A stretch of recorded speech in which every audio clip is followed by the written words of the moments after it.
Buongiorno e ben ritrovati, buon sabato di nuovo insieme per questa lunga mattinata fino alle 14:30 per parlare con voi delle novità della giornata, non solo riguardanti evidentemente il Covid, ma che ovviamente hanno in primo piano tutto ciò che riguarda l'emergenza coronavirus. Vi ricordo alle 12:30 c'è il punto stampa del governatore Luca Zaia a Marghera, che seguiremo evidentemente in diretta come ogni giorno. Ormai è tornata ad essere quasi quotidiana di fatto la conferenza stampa a Marghera, l'unità di crisi, alla sede dell'unità di crisi della Protezione Civile di Marghera. Ieri Zaia ci ha ricordato, ci ha raccontato di come il Veneto stia entrando di fatto nella fase 4 del piano di sanità pubblica per quanto riguarda i ricoveri, quindi la fase di massima turbolenza, l'ha chiamata così. Il picco, come sapete, è atteso, il picco del contagio è atteso per metà di novembre, lo stress sugli ospedali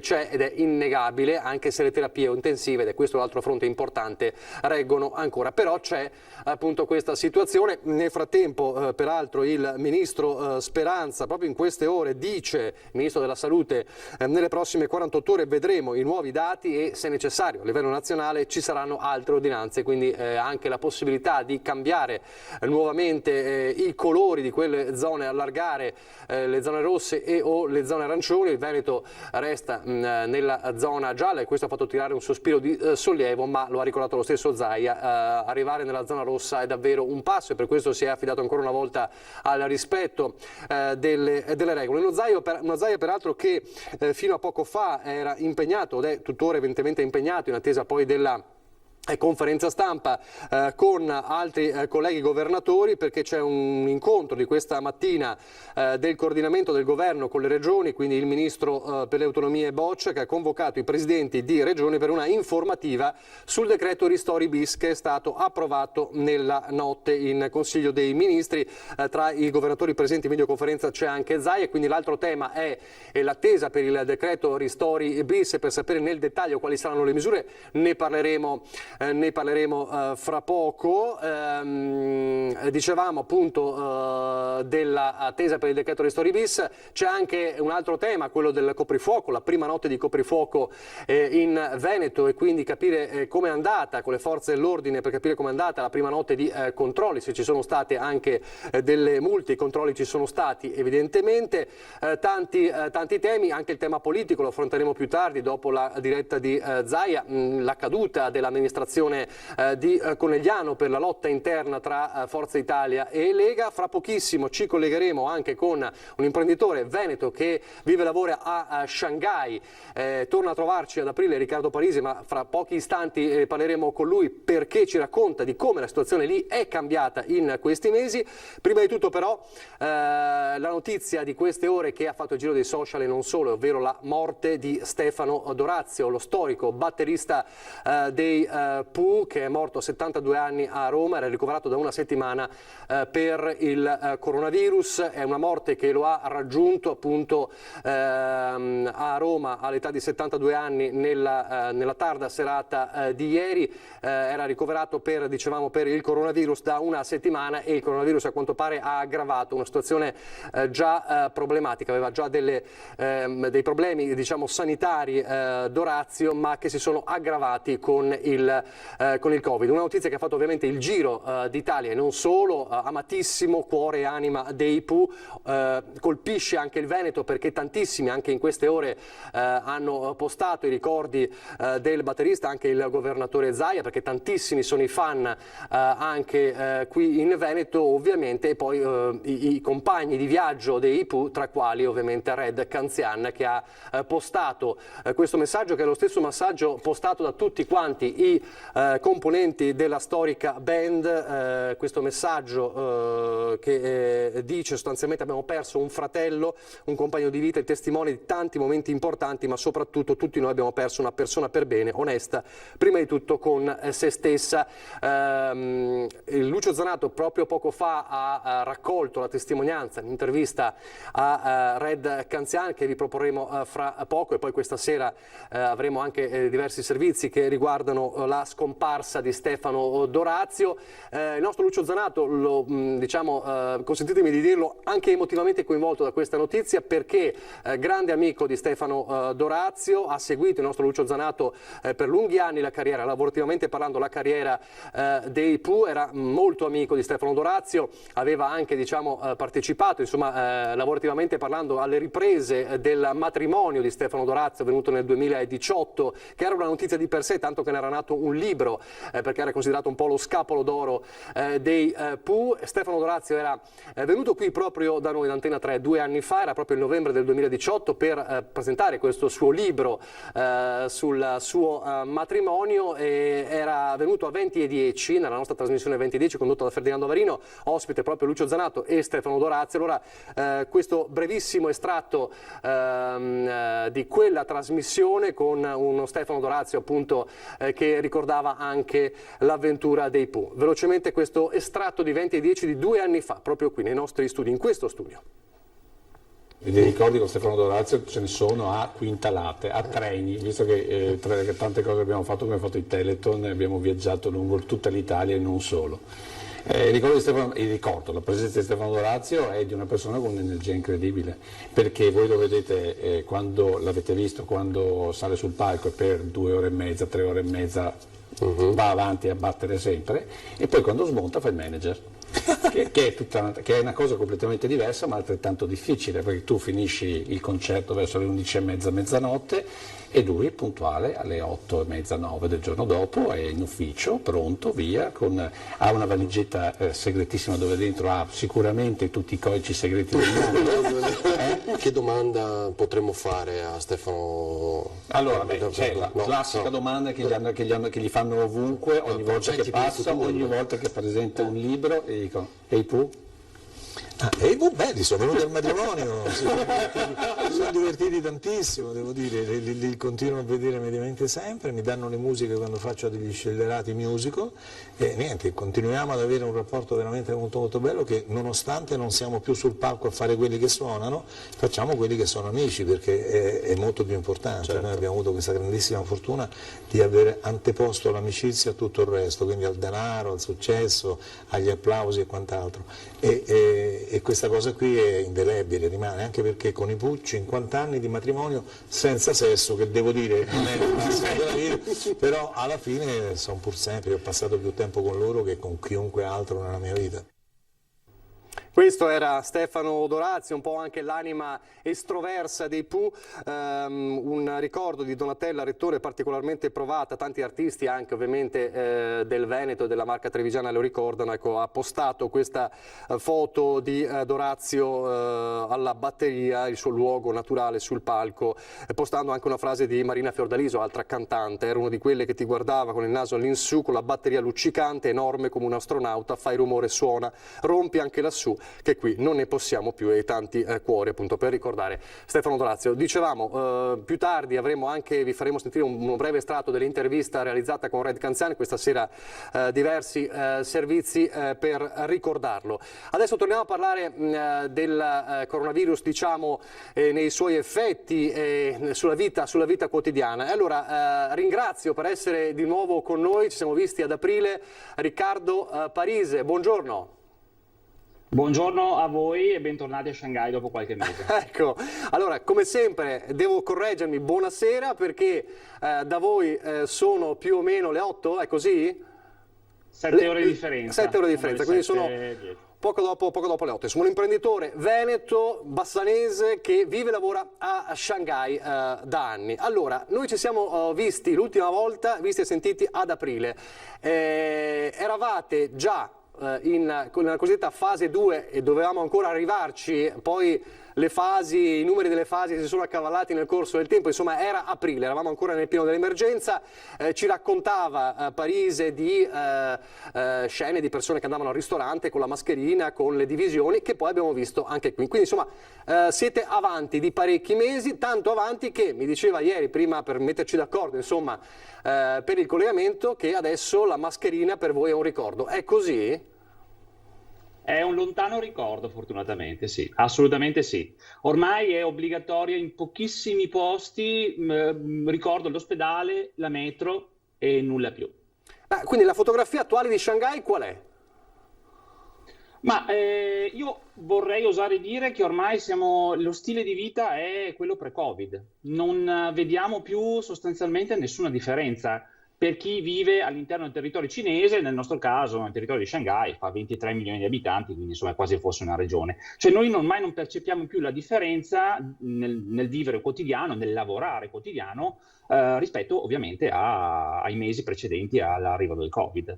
E qui sembra che ormai la situazione sanitaria sia risolta, ma anche l'aspetto economico ormai è tornato quasi alla normalità, se non che ovviamente chi lavora con l'estero ovviamente ha delle influenze più o meno negative. Quindi diciamo, nella giornata tipo la mascherina si usa solo dove?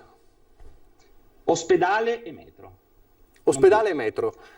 Esattamente, poi in alcuni locali, in alcuni posti c'è ancora un controllo blando della temperatura, ma praticamente ti avvicinano il termometro, ma giusto perché lo devono fare, ma in realtà sì, ormai non ci sono più condizioni particolari nel condurre la vita quotidianamente. Ma perché ufficialmente i casi ormai sono una sessantina su tutto il territorio cinese, 1,4 miliardi, poi i complottisti diranno che non è la verità, però se non sono 60, fossero anche 600, fossero anche 6.000, ma comunque i numeri sono irrisori e non credo che l'autorità cinese ci lasci andare in giro beatamente se ci fossero dei problemi, insomma. Ecco, fa specie vedere il titolo invece che è in onda in questo momento con il ministro Speranza che dice se necessario nuove misure. A me soprattutto. Immagino. Allora, prima di questo, stiamo leggendo insomma in questi giorni il paradosso della Cina, che è il paese del quale è nato, diciamo, purtroppo questa pandemia diffusasi poi al mondo e si parla, ho letto insomma in diverse situazioni, si parla di un miracolo cinese. Come si è arrivati a questa miracolo, al fatto che i contagi sono bassissimi, tanti lockdown, misure severe, le persone che hanno seguito le regole, cos'altro?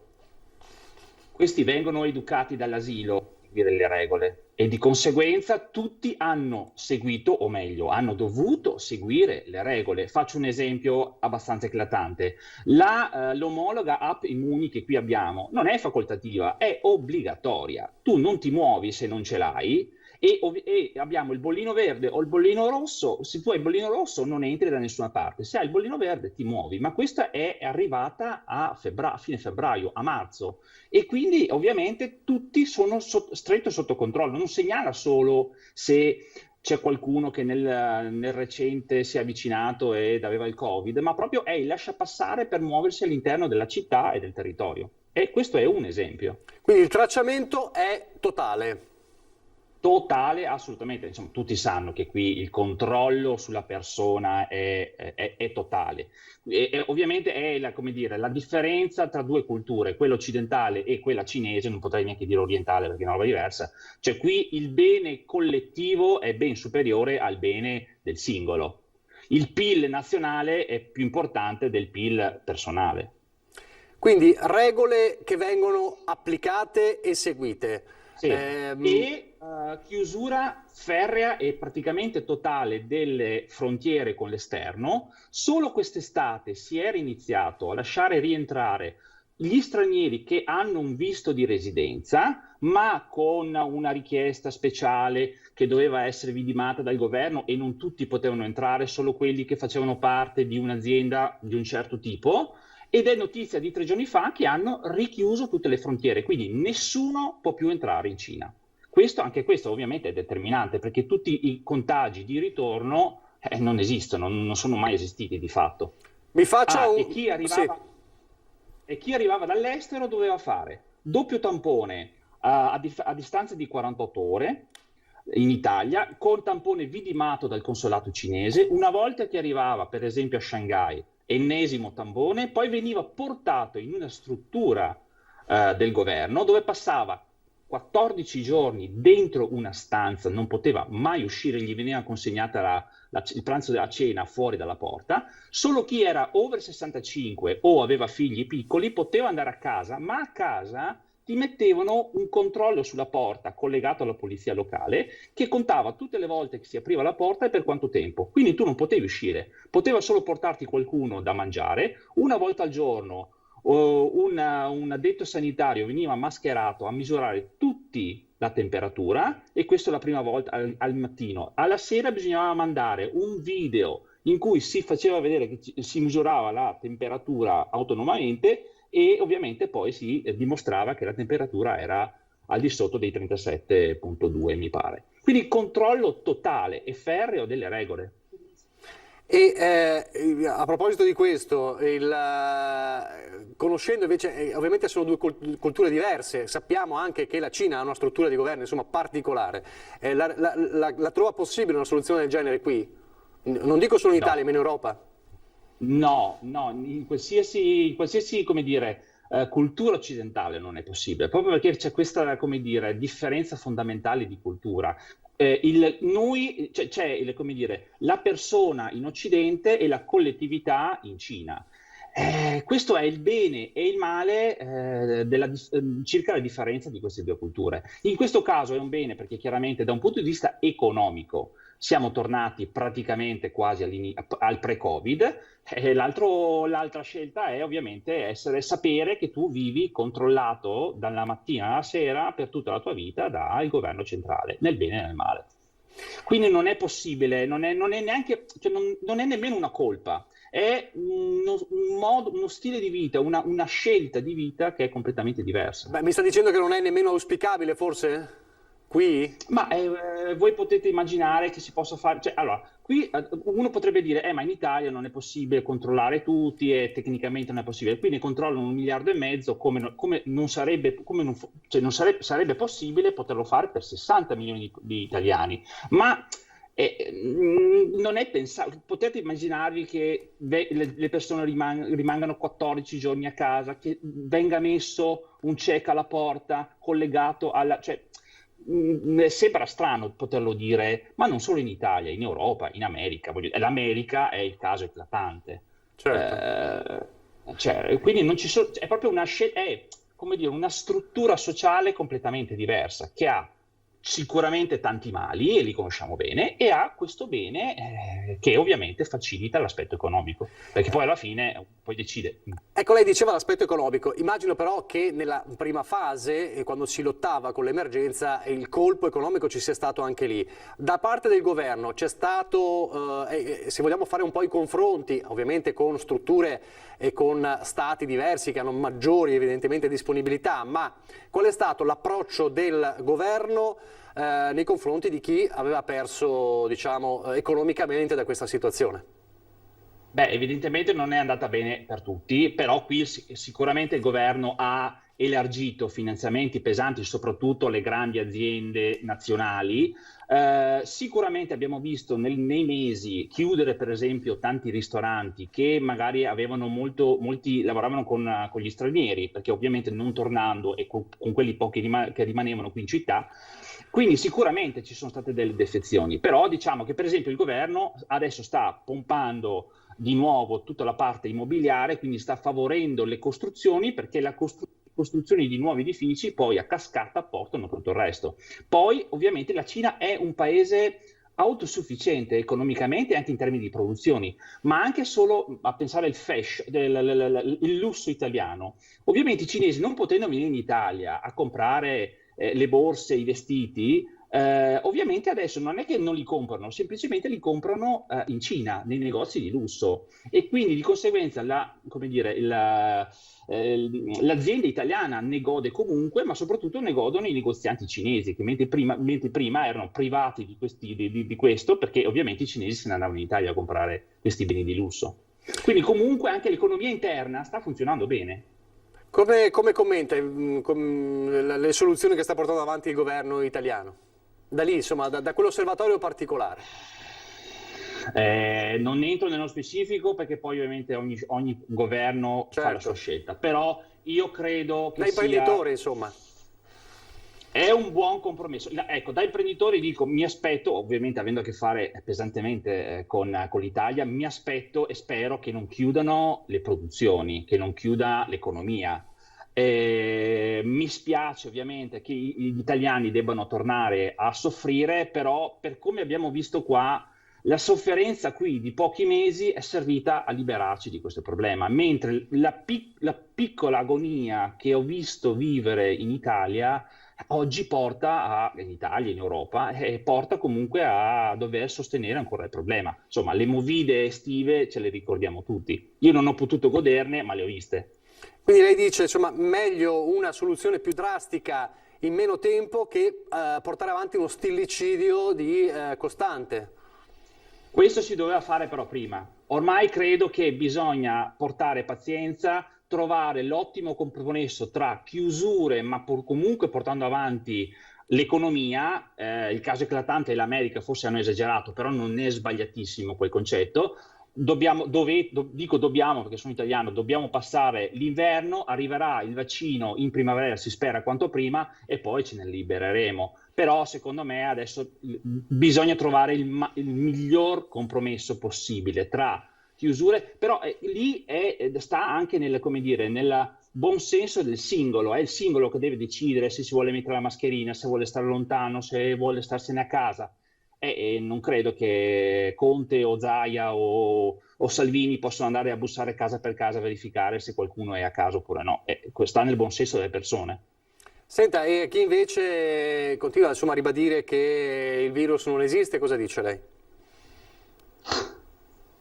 Dice che evidentemente non se l'è beccato, anche Trump diceva che non se l'è beccato, ma le elezioni. Credo sia veramente l'esempio che dovrebbe far pensare a qualcuno che magari le sciocchezze, però ovviamente gli sciocchi ci sono e dobbiamo sopportarli. Insomma, se dovesse dare un voto da 1 a 10 a come si vive adesso lì a Shanghai? Rispetto a pre-Covid siamo a 7,5-8. Quindi questa insomma è assolutamente una situazione completamente diversa. Rispetto però a quello che ci diceva prima, in aprile, alla fine ci siamo arrivati a quello che lei preconizzava, cioè alle mascherine utilizzate praticamente sempre. Forse sarà più difficile arrivare al risultato odierno di Shanghai? Ci si arriverà secondo me in Europa e in Italia quando arriverà il vaccino, ma stiamo parlando ovviamente della primavera, estate inoltrata. Io non lo chiedo io, ma io fossi un governatore locale, regionale o nazionale, continuerei a battere di chiedere cortesemente di rispettare le regole, mettersi queste mascherine benedette e portare tutta la pazienza del caso, perché poi alla fine il danno ritorna su se stessi. Chi l'ha vissuto e chi ha perso qualcosa l'ha capito, chi magari ancora no, si spera che non succeda. Allora io ringrazio davvero Riccardo Parise perché è un nostro testimone e ci risentiremo perché vogliamo magari sentirci più avanti per capire come sarà la situazione lì. Io voglio tornare in Italia, Certo. Allora magari la prossima volta magari riusciremo ad averla qui. Vedremo, speriamo. Comunque in ogni caso la sentinella da Shanghai ce l'abbiamo. Grazie mille, buona serata e buon lavoro. Grazie. In bocca al lupo, mettetevi la mascherina. Grazie, e crepi il lupo ovviamente, grazie. Allora noi andiamo in pubblicità velocemente, poi torniamo in diretta, siamo quasi a ridosso della conferenza stampa del governatore Zaia. Rieccoci in diretta, fra qualche minuto la conferenza stampa del governatore Zaia dell'unità di crisi della protezione civile di Marghera come sempre. Nel frattempo irrompe anche la cronaca giudiziaria nazionale perché l'ANSA ci informa che il senatore Matteo Renzi è stato iscritto nel registro degli indagati dalla Procura di Firenze nell'inchiesta sulla Fondazione Open. Secondo quanto confermano anche fonti inquirenti, l'ex segretario del PD, ora leader di Italia Viva, sarebbe accusato di finanziamento illecito ai partiti in relazione ai fondi gestiti dalla fondazione che organizzava la Leopolda. Stesse accuse per i fatti del periodo 2012-2018 sono contestate dai PM Luca Turco e Antonino Nastasi, all'ex ministro Luca Lotti e a Maria Elena Boschi in quanto componenti del direttivo della fondazione. Questa notizia che irrompe un po' in queste ore, cioè l'iscrizione nel registro degli indagati di Matteo Renzi, leader di Italia Viva.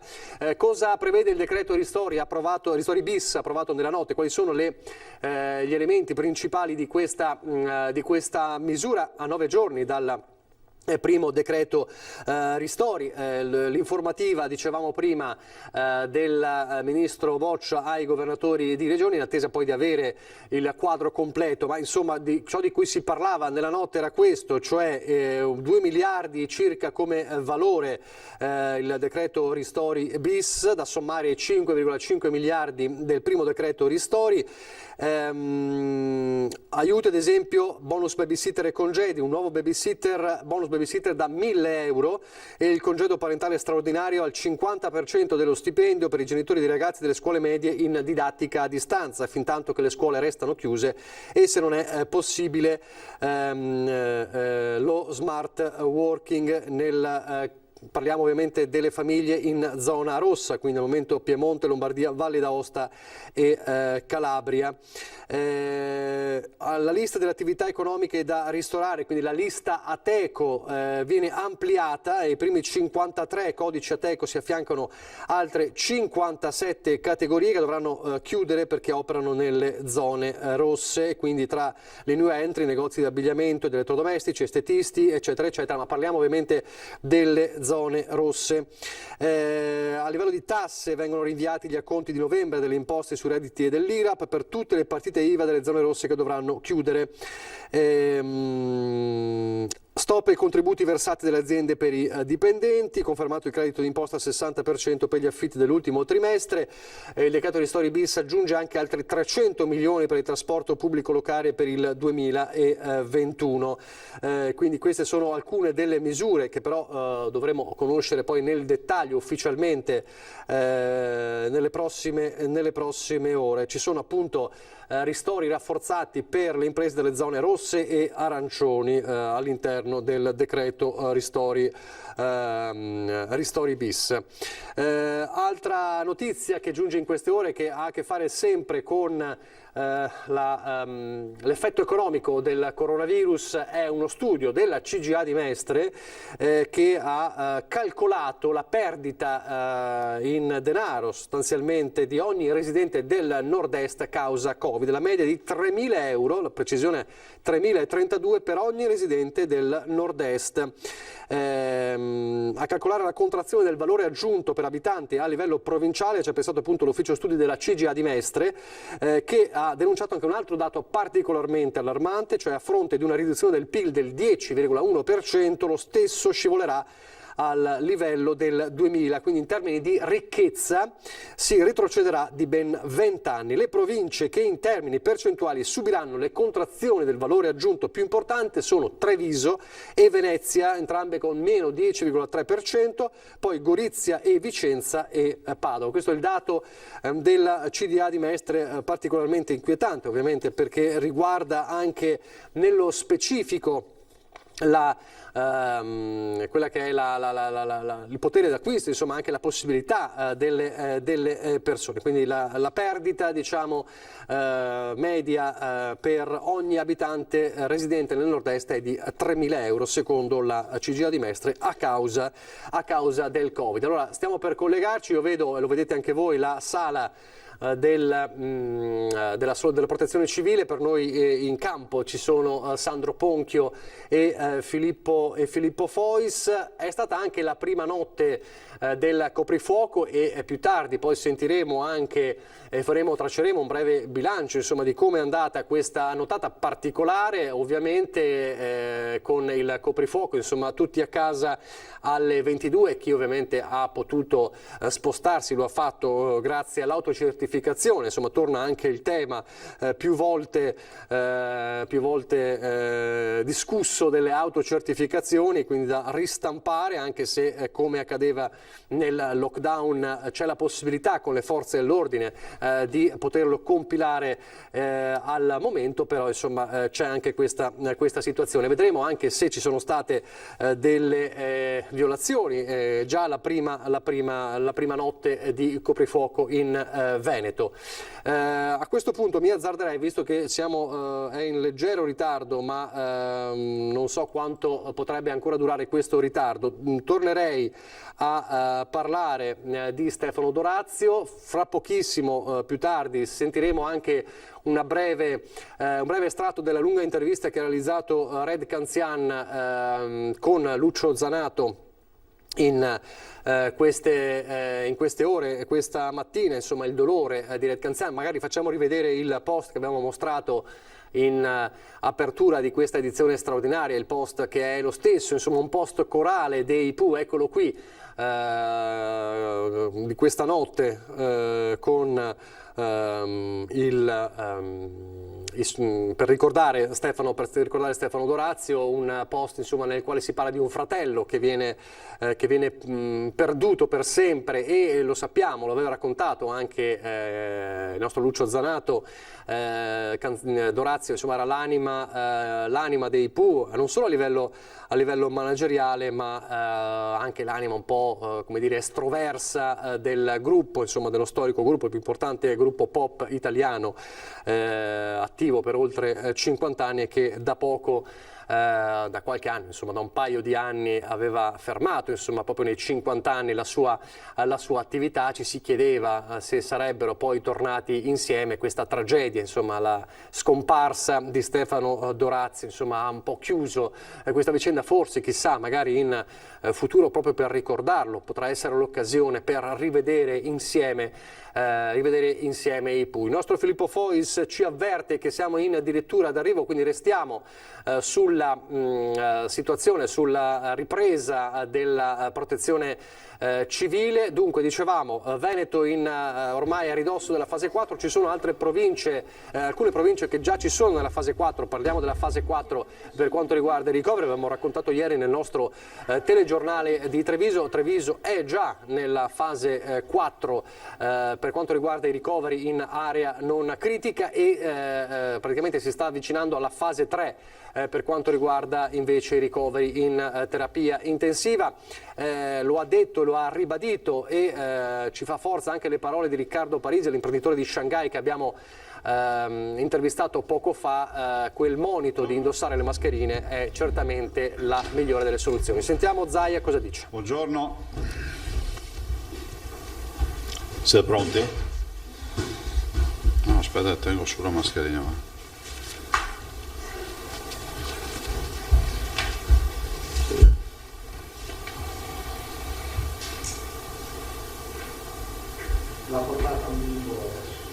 Ora lo facciamo vedere.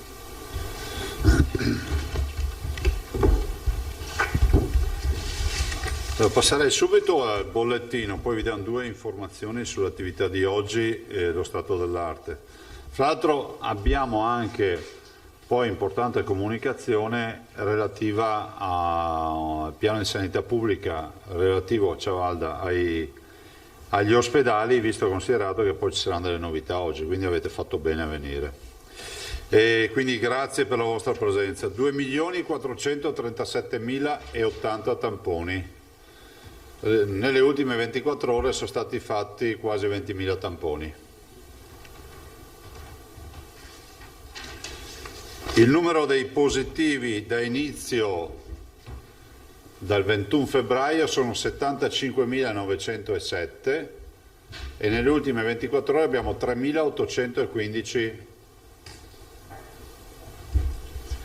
positivi in più. In isolamento 17.940 persone,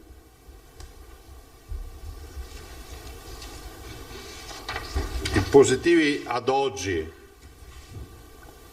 sono 47.657,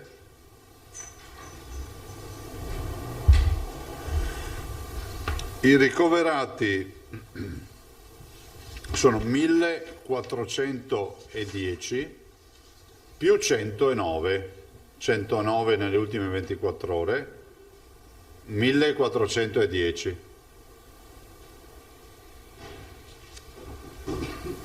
Terapia intensiva 186 più 12.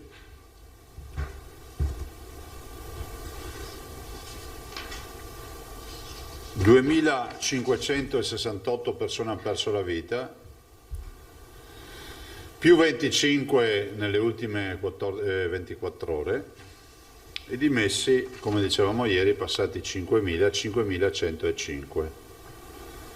51 persone dimesse anche ieri.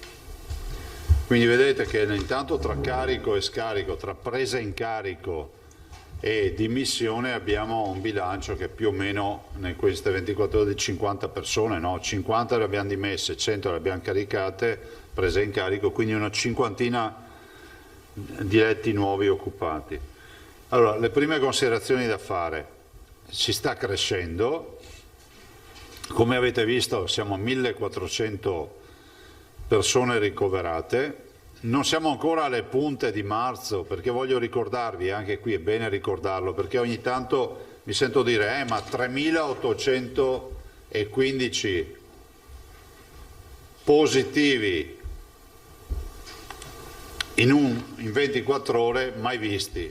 Certo, sono un numero importante, però è giustificato dal fatto che facciamo i tamponi. Ricordo sempre che se facessimo oggi, avessimo fatto a marzo i tamponi che facciamo oggi, i famosi 30.000 tamponi e più di oggi, a marzo avremmo avuto non 3.815 come oggi, ma avremmo avuti almeno 6.000 positivi, perché la percentuale è esattamente questa. Noi oggi rispetto ai tamponi che facciamo troviamo il 50% dei positivi in meno rispetto a marzo. Questo è un dato ormai che si sta confermando, quindi il numero assoluto è grande perché facciamo tanti tamponi, però in proporzione ai tamponi che facciamo a marzo abbiamo metà positivi. Ma del resto la lettura indiretta di questo dato ci viene dagli ospedali. Se il numero di positivi fosse proporzionale ai ricoveri e terapie intensive, oggi noi dovremmo essere al collasso. La verità è che abbiamo invece 1400 persone in ricovero e 180, adesso non ricordo il dato esatto, scusatemi, 186, grazie, in terapia intensiva. Questi sono i nostri dati che ci interessano. Allora, l'abbiamo detto tante volte, noi stiamo andando verso la metà di questo percorso, no? Diciamo che mediamente queste curve, queste gaussiane, durano circa 90 giorni, cioè dal momento in cui iniziano a esserci i primi casi al momento in cui finiscono con gli ultimi casi. Se consideriamo che questa avventura, questa seconda fase è iniziata ai primi di ottobre, dopo l'apertura delle scuole, noi sappiamo con certezza che oggi in questo momento siamo più o meno, ci stiamo avviando a metà del percorso, verso i 45 giorni. Speriamo che tutto sia confermato, sappiamo che i prossimi giorni saranno ancora giorni di ascesa e quindi prima di raggiungere, diciamo, la parte, il culmine e quindi poi iniziare pian piano la discesa, speriamo che non ci siano novità.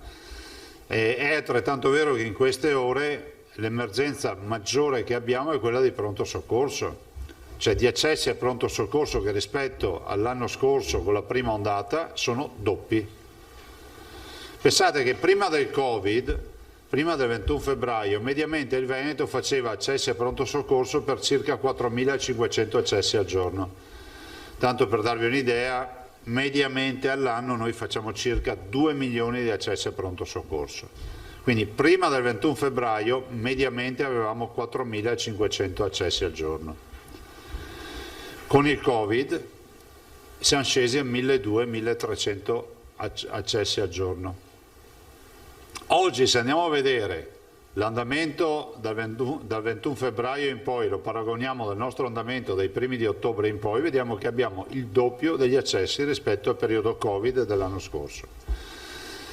Penso che i fattori possono essere molteplici, però diciamo ai cittadini, primo, di evitare al massimo l'accesso al pronto soccorso, di farlo solo in casi indispensabili, cercare il medico di base che anche telefonicamente può dare le prime indicazioni, perché poi vediamo che il 70% di coloro che accedono al pronto soccorso tornano a casa. Quindi vuol dire che dobbiamo assolutamente evitare che persone si rechino al pronto soccorso, mettano a repentaglio la loro salute e soprattutto quella degli altri.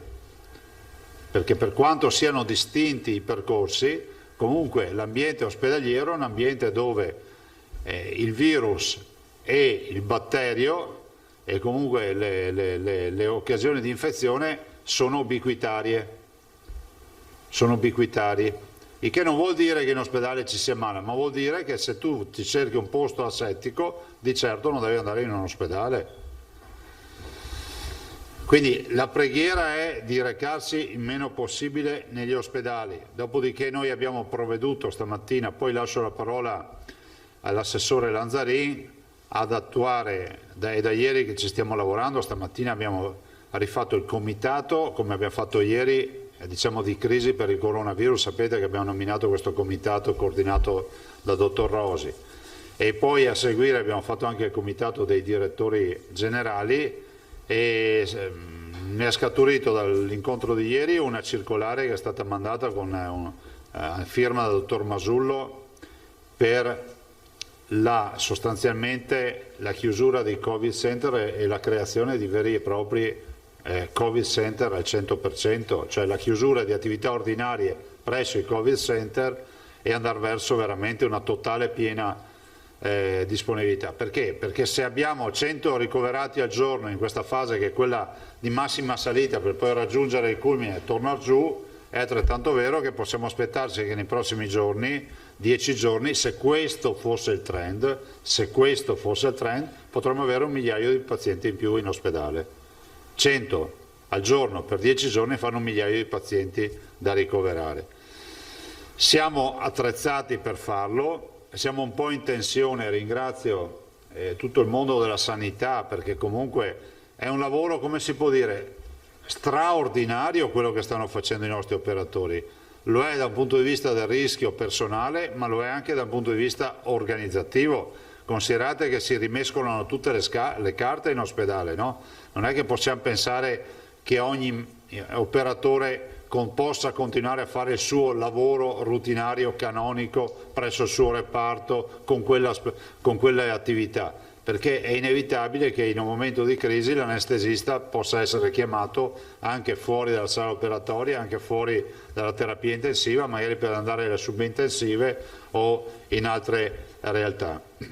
Quindi noi abbiamo provveduto da un lato a chiedere la dismissione di reparti, e quindi poi l'assessore vi dirà, dall'altro anche a partire con la chiusura degli ospedali in maniera tale che, ovviamente non sto parlando di oncologici, non sto parlando di pazienti terminali, non sto parlando insomma di età pediatrica, ma parlo di qualcuno che è andato a farsi il learning inguinale o altre robe.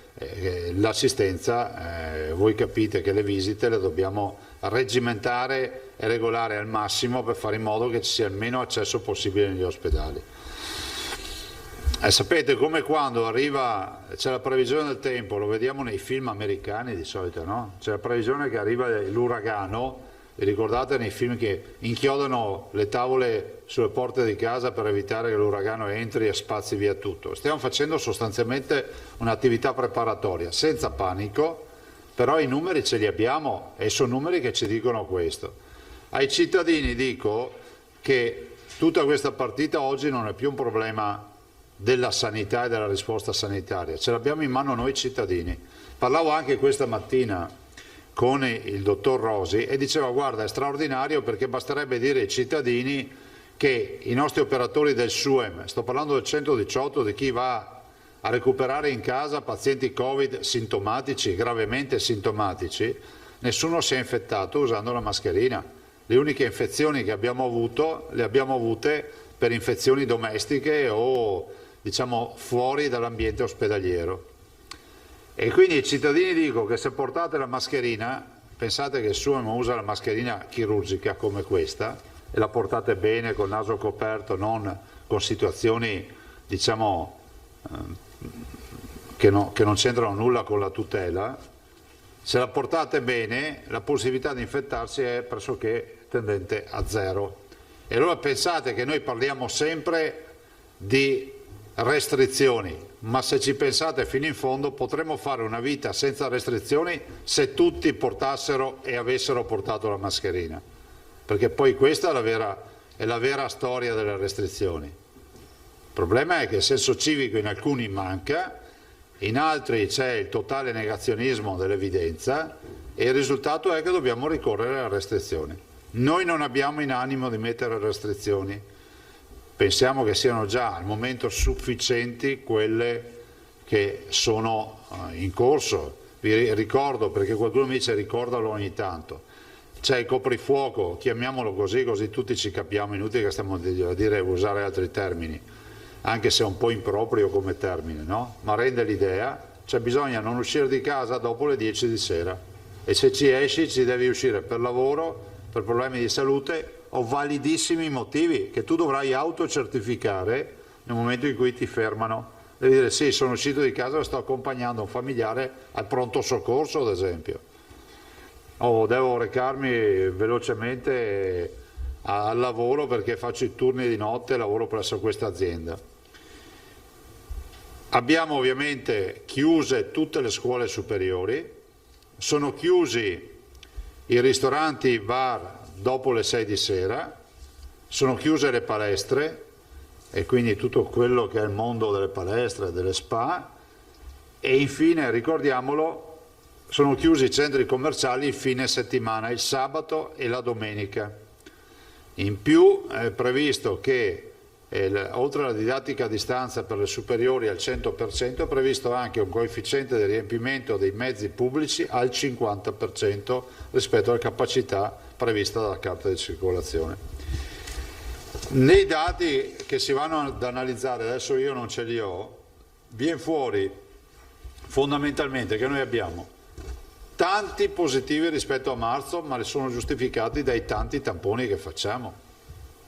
E quindi sono in percentuale rispetto ai tamponi la metà di quelli che facevamo a marzo rispetto ai tamponi, cioè facciamo l'incidenza dei positivi su tampone è il 50% rispetto a marzo.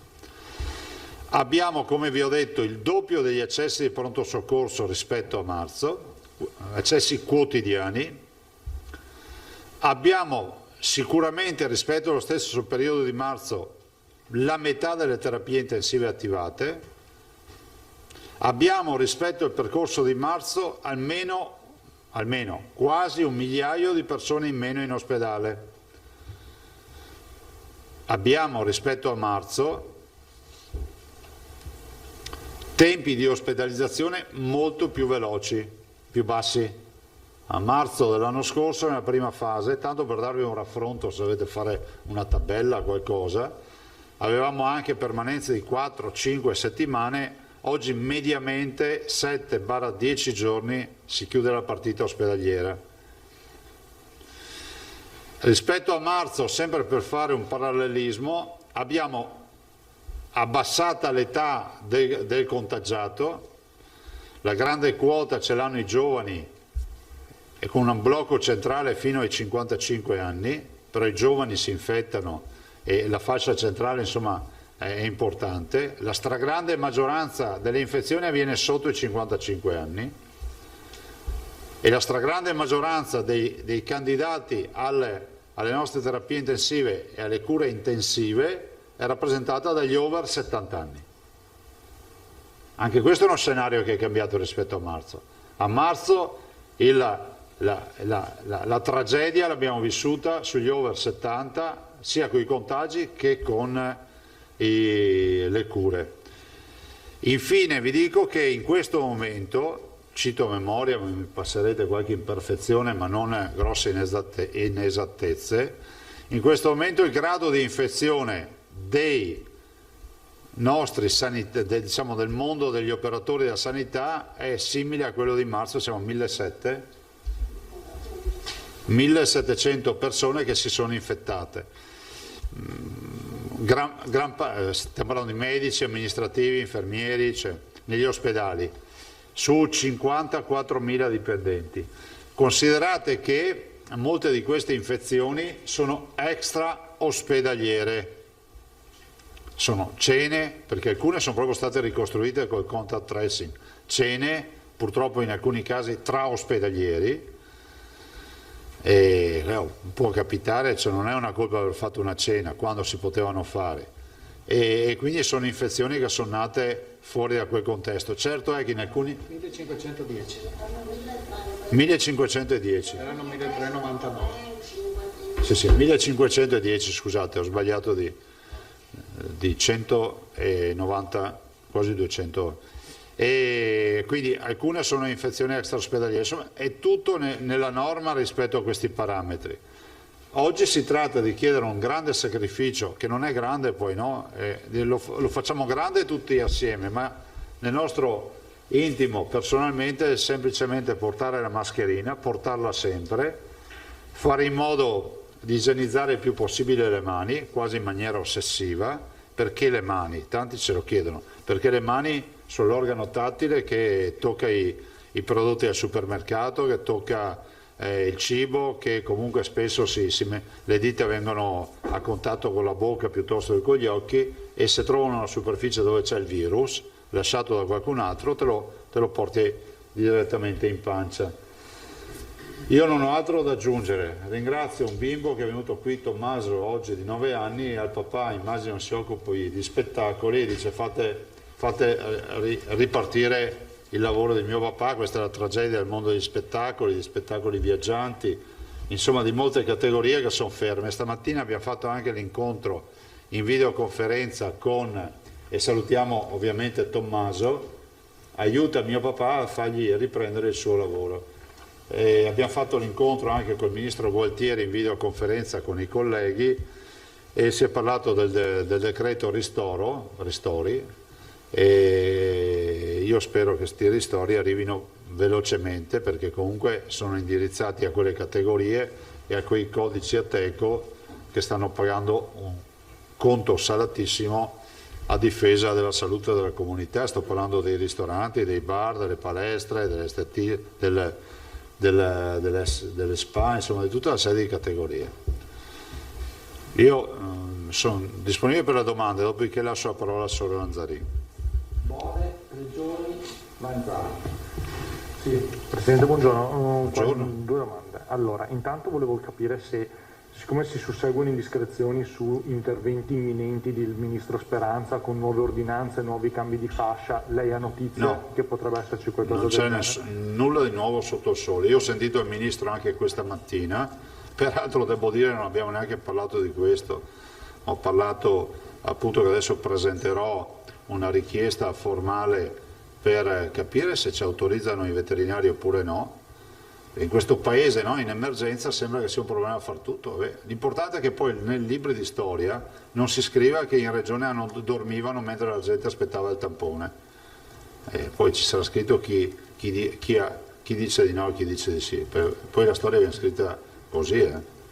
E l'altra domanda invece riguarda il coinvolgimento dei privati, di cui lei ha già accennato un po' Sì. ieri, no? Noi oggi pubblichiamo un'intervista a questo esponente di Confindustria che entra anche molto nello specifico, addirittura si renderebbero disponibili a riattivare degli ospedali dismessi, lui cita Monselice, cioè sintetizzando a beneficio magari di chi ci ascolta, la proposta loro dei rappresentanti delle cliniche private è: la regione ci dà delle strutture dismesse, noi mettiamo dei soldi, investiamo, le rendiamo operative e potremmo farci carico per esempio delle operazioni chirurgiche che sono arretrate. C'è una possibilità di questo tipo? Scusate un attimo, allora, il problema è un altro. Il problema è che ci vuole personale per aprire. Se noi avessimo il personale attiveremo tutte le strutture. Ci diranno dove trovano il personale, visto considerato che anche nei concorsi non arrivano. Dopo, per carità, è difficile commentare dichiarazioni riferite, perché poi bisogna vedere cosa intendono loro per riattivare. La verità è che oggi il nostro problema non è riattivare il Monselice o riattivare altre strutture. Oggi la nostra attività è quella di un percorso a fare assieme anche ai privati che abbiamo in Veneto, condividendo alcune strategie. Ricordo che i privati in Veneto sono accreditati e sono giustamente sostenuti per le prestazioni che fanno dalla regione. Cioè non è che lo dico, a noi sembra una banalità quello che sto dicendo, ma per il cittadino che è a casa ha spiegato che non è che il privato sia un privato puro. Stiamo parlando di un privato che vive in virtù di convenzioni che ha con la regione. Cioè privato puro esistono, ma non stiamo parlando, io sto parlando di privati che vivono di forti diciamo, convenzioni che hanno con la regione da sempre. Dopodiché, ripeto, polemica zero, nel senso che riattivano il blocco operatorio a Valdobbiadene piuttosto che a Monselice. Tempi, personale, oggi il problema oggi non è quello. Prigioni. Buongiorno a Sì, tutti. perché noi stiamo parlando noi stiamo parlando di un progetto di piano di sanità pubblica, cioè non è che la risposta è dateci Monselice perché facciamo una clinica per fare le sale operatorie, cioè non stiamo parlando di questo, stiamo parlando di condivisione di terapie intensive, di alcune attività che loro possono fare o quant'altro. Solo per chiarire in fondo la questione, quindi diciamo così, voi sareste il dialogo è aperto però per tutta la parte che riguarda Covid, non l'extra Covid. No, ma extra Covid, noi assolutamente sì, ci ragioniamo assieme, però perdona, siccome non voglio assolutamente che ci sia la minima ombra di polemica, cioè, vorrei capire la ratio del ragionamento, perché detta così cioè, non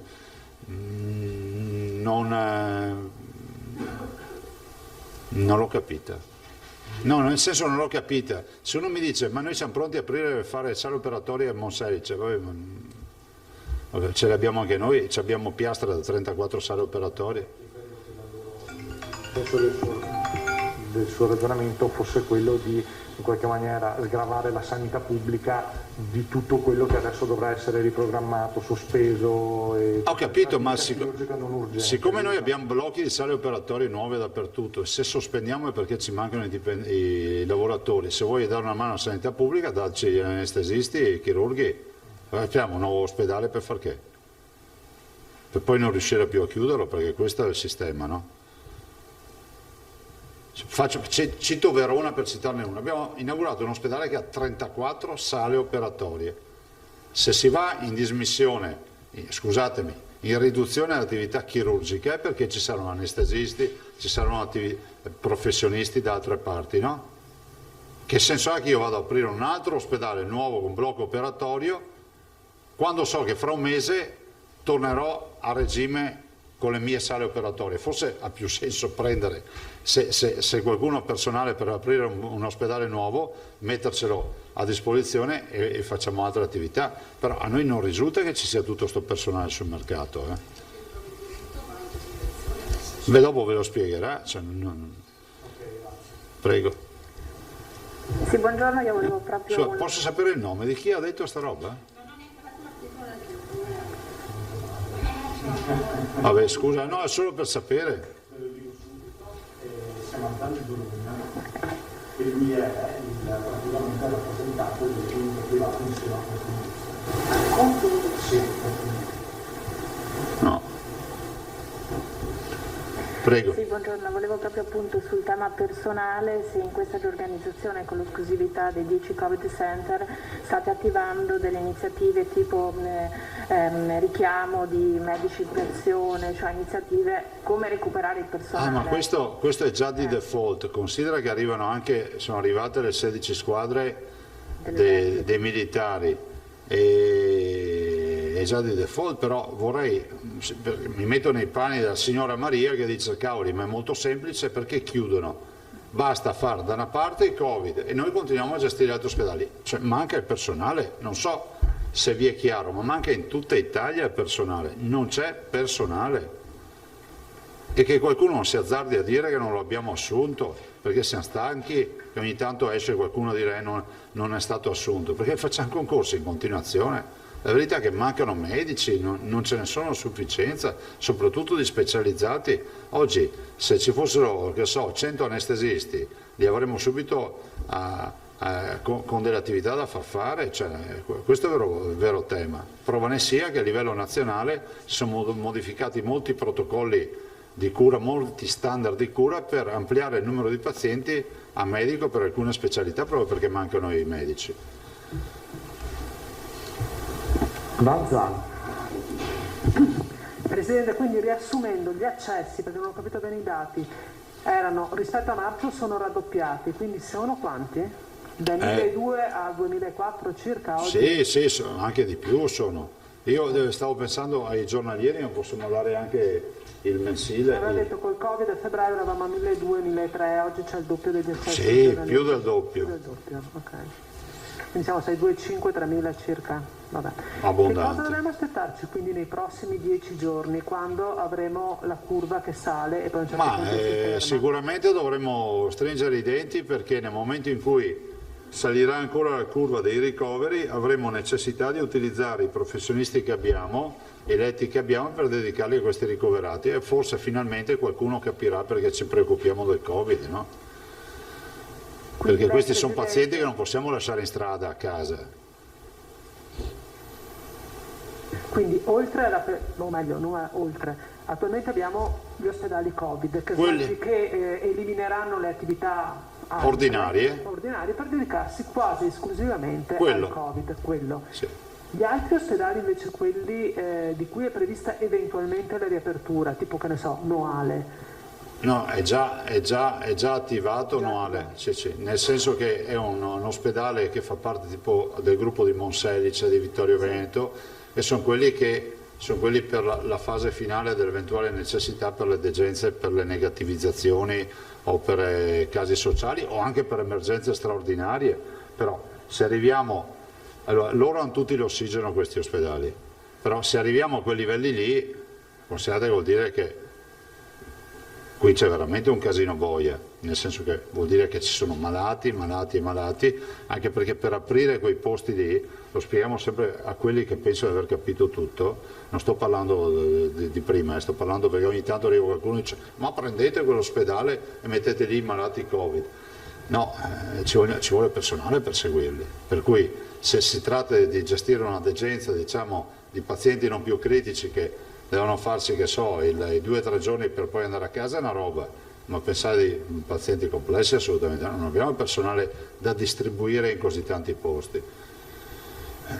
Tornando al pronto soccorso, lei ha detto che il 70% di quelli che si presentano al 118 poi va a casa senza necessità di ricovero. Sì. Quindi sono degli accessi impropri, assolutamente impropri? Sai, in questo momento accesso improprio non lo puoi chiamare perché comunque c'è un grande tema che è quello anche della psicosi. È giusto che i cittadini abbiano tutte le informazioni possibili e immaginabili. Diciamo che sono accessi che se potessimo intercettare sul territorio eviteremmo che vadano in ospedale.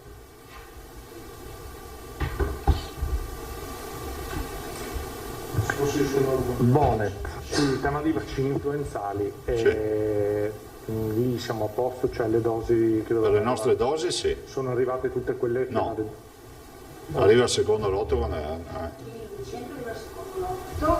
Sempre arriva il secondo lotto, adesso abbiamo trovato altre 30 dosi di un vaccino, insomma, che sarebbe quello per gli allergici, abbiamo ordinato anche queste 3.000 dosi, quindi queste sono in più rispetto. Il primo lotto è arrivato, il secondo lotto arrivava ai primi di novembre, quindi presumo siano arrivato, visto che siamo già, insomma, e il terzo lotto arriverà ai primi di dicembre.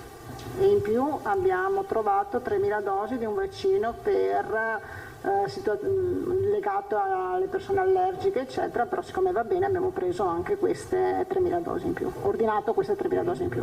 Siccome leggevo stamattina che l'Emilia Romagna farebbe causa a una ditta farmaceutica perché non sono No, da noi non abbiamo problemi. Ok, grazie. Al momento no. Altre domande? Per un'ultima domanda. Prego. Buongiorno, anche appunto, siamo in attesa del picco di questa seconda ondata e volevo chiederle, Presidente, visto che si legge che il Veneto sia nel novero delle 6 regioni che sono osservate speciali per un possibile passaggio in fascia arancione, se per quelle che sono le vostre previsioni, magari nello scenario più pessimista che potrebbe presentarsi tra un paio di settimane, c'è questa possibilità per il Veneto? Ma guarda, attenzione che questi parametri, a parte l'R con T che dipende poi da noi, no? Perché se il contagio si diffonde l'R con T si alza e quindi per assurdo se nessuno portasse la mascherina è garantito che oggi saremo in zona rossa. Quindi se qualcuno ancora non l'ha capito, continuate a non portare la mascherina e poi a lamentarvi perché ci chiudono in casa, perché chi a causa del suo male pianga se stesso, cioè il tema della mascherina è fondamentale per questa battaglia e per non cambiare di zona. Dopodiché non è che tu cambi di zona perché hai 2000 persone ricoverate, perché hai 300 persone in terapia intensiva, lì è il tema della pressione ospedaliera e dimostrerai con i parametri se li curi bene o no. Ovvio che se ce li hai tutti nei corridoi e nei piazzali sulle barelle è ovvio che passi la zona rossa subito. Il vero tema oggi è la trasmissione e quindi l'indice di trasmissione, l'R con T, che deve restare basso. L'unico sistema è quello di tutelarci con la mascherina.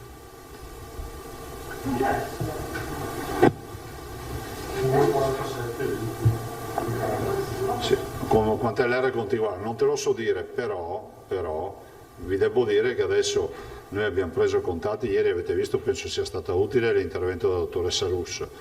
Adesso lei sta seguendo questa partita e lei ha messo in piedi appunto anche un osservatorio che controlla tutti i parametri, quindi anche per essere sempre pronti a verificare se abbiamo qualche parametro che va fuori per evitare di andare in zona arancione o rossa. Però insomma è una battaglia quotidiana che portiamo avanti. Lascio all'assessore Lanzarin, grazie e buona domenica a tutti. Arrivederci. Allora, proviamo a fare un po' di chiarezza rispetto ai vari provvedimenti che sono stati fatti per quanto riguarda quindi attivazione Covid Hospital, sospensione graduale, sospensione poi invece delle attività perché si entra in quarta fase. Allora, partiamo dal piano che voi conoscete, quello che vedeva le varie fasi in base all'occupazione dei posti letto di terapia intensiva e area non critica, no? Noi siamo nella terza fase, che è quella che va dai 150 ai 250 in terapia intensiva e dai 900 ai 1500 in area non critica. Siamo già vicini alla quarta fase, soprattutto per quanto riguarda l'area non critica, un po' meno per quanto riguarda le terapie intensive. E cosa abbiamo fatto di diverso rispetto alla prima fase? Perché forse c'è perché chiaramente la prima fase, insomma, partiti un po' senza conoscere molto e quindi nella prima fase abbiamo sospeso subito con circolare tutte le attività. All'inizio, il 13 di marzo, c'è stata nella prima ondata la sospensione di tutte le attività con una lettera del direttore dell'area sanità e sociale, allora il 13 marzo, e il parametro, fate conto che il 13 marzo avevamo 110 persone in terapia intensiva e abbiamo sospeso tutto. Oggi siamo a 170, mi sembra oggi forse, adesso non ho il dato sotto mano, mi sembrava che il Presidente ha detto 170 oggi, e invece abbiamo adottato un criterio diverso. Abbiamo adottato il criterio del piano a fasi e anche della modulazione graduale su base provinciale, su base di singola azienda, nel senso di dire ogni singola azienda in base all'impatto ha un piano proprio seguendo le fasi del piano generale.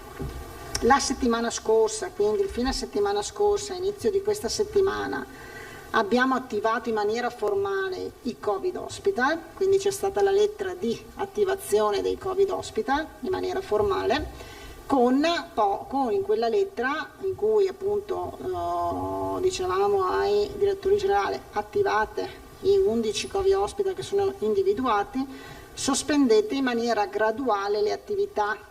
E avevamo detto: sospendete in maniera graduale le attività all'interno dei Covid Hospital e negli SPOC, mentre rimanevano inalterate le attività all'interno degli hub, perché avevamo sempre detto che gli hub devono comunque rimanere integri per poter fare tutte le attività.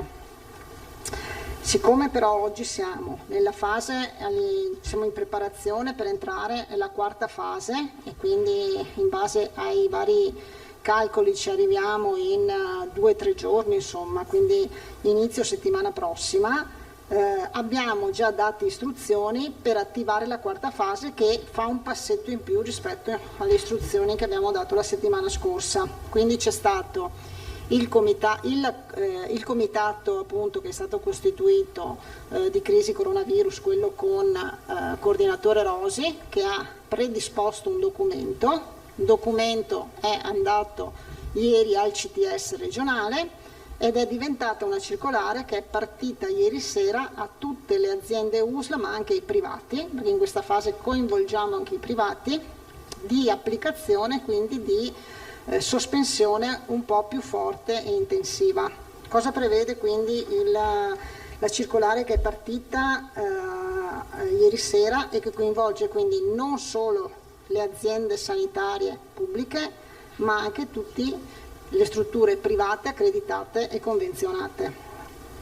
Prevede quindi che l'attività chirurgica, che nell'altro documento, quello che abbiamo parlato la settimana scorsa, inizio settimana, insomma lunedì per capirci, prevedeva la graduale sospensione delle attività di elezione chirurgiche programmate, prevediamo appunto adesso invece di sospendere in ogni struttura ospedaliera pubblica e privata accreditata tutta l'attività chirurgica programmata per la quale è previsto ricovero in terapia intensiva post-operatoria, quindi con l'intento di non occupare posti di terapia intensive per attività chirurgiche programmatiche, chiaramente non le emergenze urgenze, quindi l'incidente, l'ictus, l'infarto, eccetera, per capirci. E di ridurre l'attività programmata non urgente chirurgica in ambito internistico, quindi anche tutte quelle operazioni chirurgiche internistiche che possono essere programmate, e quindi lo facciamo sia per le strutture pubbliche che per le strutture private. In più diciamo che viene, oltre all'attività libero professionale intramoenia, si dispone anche la sospensione, quindi sospendiamo anche l'attività libero professionale, dell'attività specialistica ambulatoriale, delle strutture anche qui sia pubbliche che private, accreditate, ad eccezione delle prestazioni prioritarizzate, ossia U, urgenti, e B, brevi, quindi 24 ore e 10 giorni. Quindi le altre prestazioni vengono, salvo casi eccetera, bloccate e sospese, accanto anche all'attività di libero professionale di intramonia, anche sulle attività all'interno delle strutture private. Si invita all'utilizzo della telemedicina e si dispone appunto che questa misura venga adottata per essere attiva non oltre il 10 di novembre, quindi martedì prossimo. Quindi diamo i 5 giorni per l'attivazione e la sospensione di queste attività per essere pronti martedì e mercoledì, quando in base alle previsioni entriamo nella fase quarta.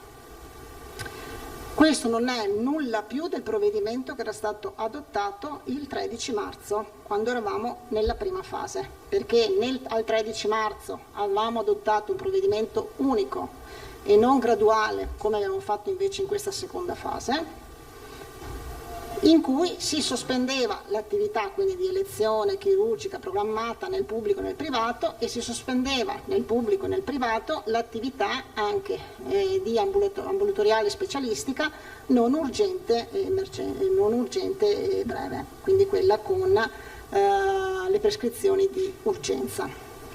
Questo perché? Allora, perché come si diceva abbiamo sicuramente oggi la necessità di essere pronti a quelle che sono le richieste e i numeri che arrivano con la quarta fase, e non è una questione, come si diceva, di posti letto, quindi trovare posti letto o comunque liberare posti letto. In alcuni casi sì, nei Covid hospital chiaramente stanno cercando di non ricoverare più e di dismettere le persone che possono essere dismesse, però si tratta anche di un'organizzazione interna per recuperare il personale e far sì che il personale, previa formazione se necessario, perché insomma se è necessario formare il personale per le subintensive piuttosto che per altre attività, venga formato e occupato nei reparti Covid. Nella prima fase, se vi ricordate, in cui appunto ripeto il provvedimento era unico ma è stato all'inizio, quindi subito, mentre questa volta abbiamo cercato di renderlo graduale, quindi siamo rimasti a tenere aperte le attività fino ad oggi, insomma di fatto, in alcuni casi le strutture private sono andate in soccorso delle strutture pubbliche anche dando del personale, perché avendo limitato l'attività nelle strutture private, a parte del personale è andato anche a volte a intervenire e aiutare nelle strutture pubbliche. Sì. Questa sospensione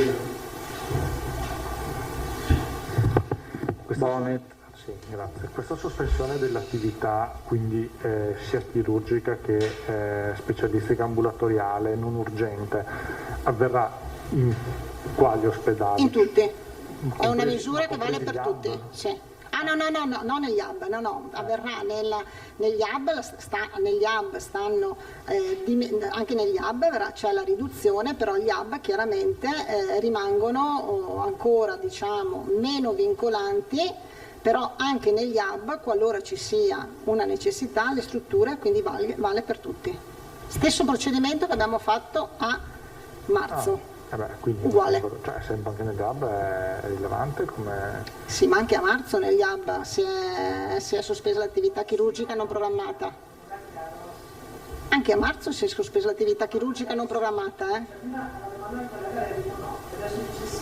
hub viene sospesa? No, allora negli hub vengono garantite le emergenze e le urgenze e poi in base alla modulazione, quindi gli hub chiaramente se hanno la possibilità di diciamo così dilazionare un po' di più rispetto agli SPOC, sicuramente insomma riescono a dilazionare un po' di più, però il provvedimento prevede la chiusura insomma più o meno contestuale dappertutto. Programmata, stiamo sempre parlando delle non le oncologiche, non le emergenze e urgenze, non le operazioni di un certo tipo, stiamo tipo parlando della protesica, facciamo un esempio per capirci.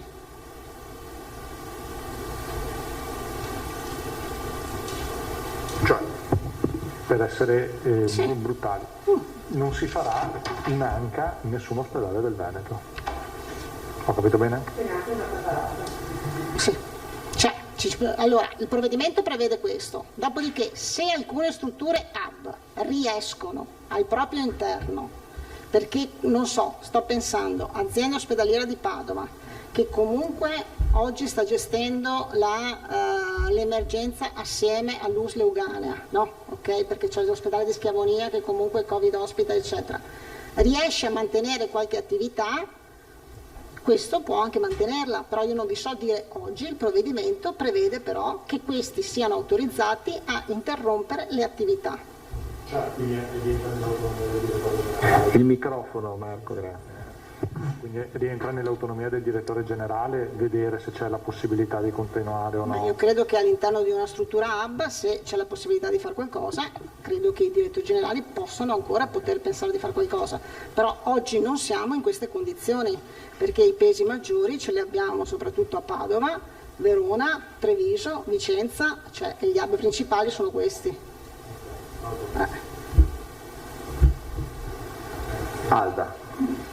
Quindi, Assessore, però lei cita il documento del 13 marzo, sì. Non c'entra niente con il semaforo, tra virgolette, quello che avevate fatto un paio di settimane fa? No, io vi ho citato, scusatemi, forse vi ho citato il documento del 13 marzo per dirvi che noi stiamo adottando un provvedimento uguale a quello che avevamo fatto il 13 marzo. Solo che il 13 marzo l'abbiamo adottato subito con 110 pazienti in terapia intensiva. Questa volta nella seconda ondata l'abbiamo adottato a fasi molto più avanti, perché sennò avremmo dovuto in base a quei criteri adottarlo all'inizio di ottobre, dando gradualità agli interventi e anche autonomia il più possibile alle varie singole USLA.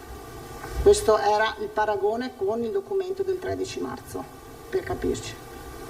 Scusi l'ignoranza, ma quando dice non è sospesa tutta l'attività chirurgica e riduzione anche in ambito internistico, può farci un esempio? Ma la cataratta tipo? Quindi cataratta, tutto quel tipo di operazioni lì che possono essere tranquillamente, o comunque tranquillamente, che possono aspettare, che non c'è l'urgenza. Noi ci auguriamo che questo sia un provvedimento che duri poco, quindi potrebbe durare le 2 o 3 settimane necessarie per diciamo così, passare la fase più critica per poi chiaramente ritornare alla gradualità. Quindi è un provvedimento che ci auguriamo duri il meno possibile. L'abbiamo ritardato il più possibile e ci auguriamo che duri il meno possibile. Professore, scusa, sei in grado di darci un ordine di grandezza? Cioè di quante prestazioni stiamo parlando, più o meno? No, perché le direzioni generali hanno anche devono anche nel momento in cui annullano o disdicono alcune prenotazioni devono anche cercare di fare una programmazione, però non ce le ho oggi, possiamo probabilmente più avanti averle. Sì, per avere un ordine di grandezza, insomma. Grazie. Mentre le urgenze sono garantite, quindi l'incidente stradale oppure la prescrizione urgente. L'emergenza urgenza non è mai stata e non può essere messa in discussione, come non possono neanche essere messe in discussione le visite, gli screening oncologici, la dialisi, insomma tutte quelle parti appunto che non possono essere messe in discussione, anche visite di controllo oncologico, insomma quelle cose lì che non devono essere messe in discussione non vengono messe in discussione. E rispetto a marzo c'è una novità rispetto alle strutture private o anche a marzo? Anche a marzo era così. Quindi è esattamente come, siamo come a marzo? Sì, sì. Solo che a marzo l'abbiamo adottato a inizio fase emergenziale, qui invece abbiamo tirato fino insomma, ad oggi, proprio per cercare di evitare meno disservizi e di non accumulare prestazioni, perché poi questo chiaramente ha il ritorno di accumulare prestazioni. Gli diamo la circolare. Sì. Chiarimenti ulteriori da parte dell'assessore Bottacin su numeri, statistiche che vi risultassero ignote oggi, numeri che non vi sono chiari, se avete, finché siamo qua, poi dopo chiudiamo. No, tutto chiaro, bene, grazie, a domani, e anzi no, non lo so, vediamo. No, domani no? Aspetta che non mi sento.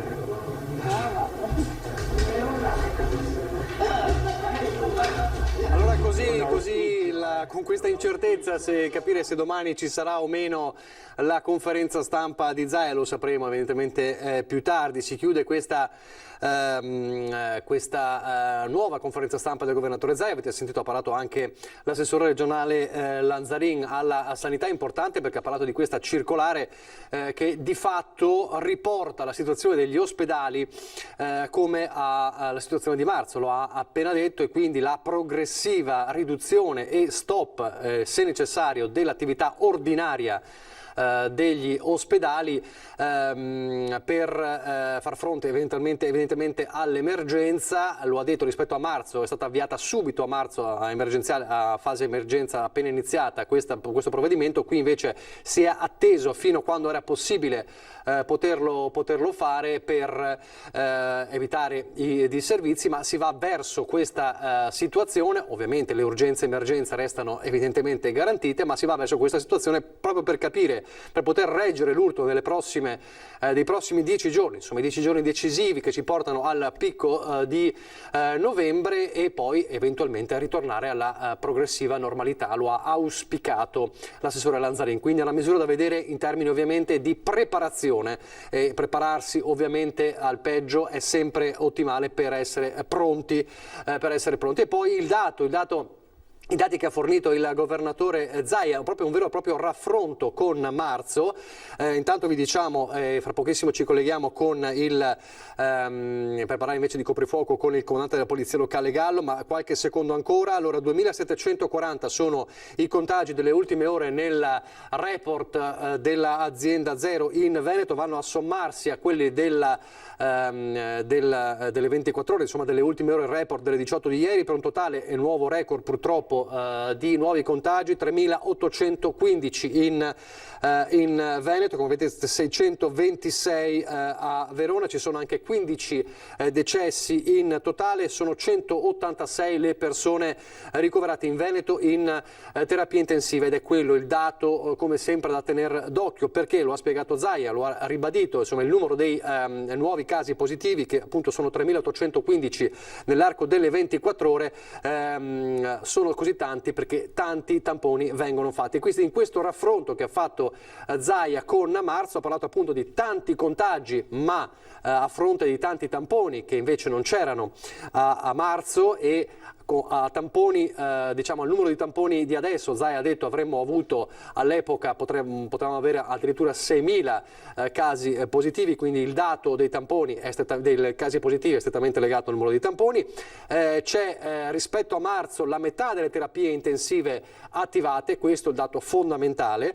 Un altro dato invece importante, viene ribadito il fatto che c'è un aumento invece degli accessi alle strutture ospedaliere da parte di chi probabilmente è preoccupato magari da sintomi, va in ospedale, ed è addirittura raddoppiato, più che raddoppiato rispetto a marzo, e questo è un dato importante. Zaia ha detto il 60% di queste persone sono persone che poi ritornano tranquillamente a casa, ma muovendosi rischiano poi di portare invece avanti eventualmente il contagio, oppure di essere contagiate. Quindi il monito è quello di non affollare, lo aveva già detto, ma a numeri alla mano ancora di più, non affollare le strutture ospedaliere, gli ospedali pronto soccorso, perché bisogna prima passare attraverso il medico di base, quindi riuscire a sfruttare quelle che sono le strutture territoriali prima di affollare il pronto soccorso. Altro dato rispetto a marzo, l'ospedalizzazione è più veloce, cioè la persona esce dall'ospedale, se ricoverata da Covid,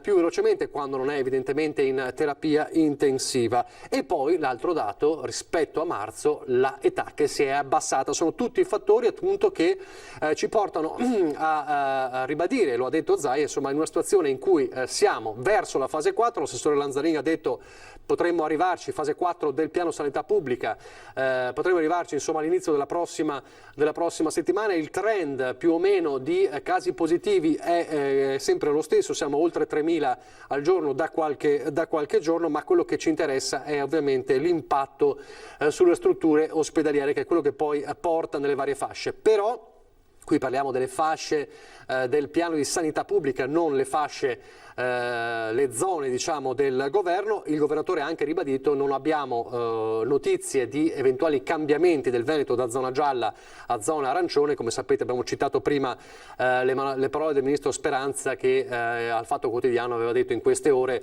le prossime 48 ore potrebbero esserci delle nuove ordinanze, insomma qualche cambio di zona. Questa è la situazione attuale, dunque portata avanti e spiegata dal governatore Zaia in questa conferenza stampa. È fondamentale allora capire, e lo ha ribadito, che l'uso della mascherina, il rispetto delle regole è cruciale, e allora c'è stata la prima notte di coprifuoco in Veneto, ieri alle 22, insomma tutti a casa, chi doveva lavorare lo poteva fare usando la autocertificazione. Siamo in collegamento telefonico con il comandante della polizia locale di Treviso, Andrea Gallo, buongiorno.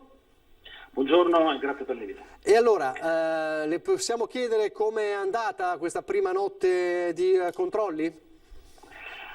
Direi che la serata e la nottata ha dimostrato come Treviso abbia rispettato in modo scrupoloso il coprifuoco. Guardi, proprio qualche minuto fa, e lo do in assoluta anteprima, abbiamo i dati delle autorità che calcolano i passaggi e i transiti dei veicoli in città. Abbiamo fatto una verifica degli ultimi 5 venerdì e siamo passati da venerdì 9 ottobre, quando sono state registrate dalle 22 alle 5 del mattino, quindi il range dell'orario è identico per questi 5 ultimi venerdì, siamo passati da quasi 17.000 transiti di venerdì 9 ottobre, quindi la notte tra il 9 e il 10 ottobre, poi sono calati notevolmente il 30 ottobre, quando era entrato in vigore il primo DCM un po' più restrittivo, e siamo arrivati quasi a 8.000 transiti, per la precisione 7.740 transiti, e il dato di questa notte, quindi il dato relativo dalle 22 di ieri sera fino alle 5 di questa mattina, i transiti si sono ridotti addirittura a 2.123, quindi ben l'88% in meno rispetto al primo dato del 9 di ottobre.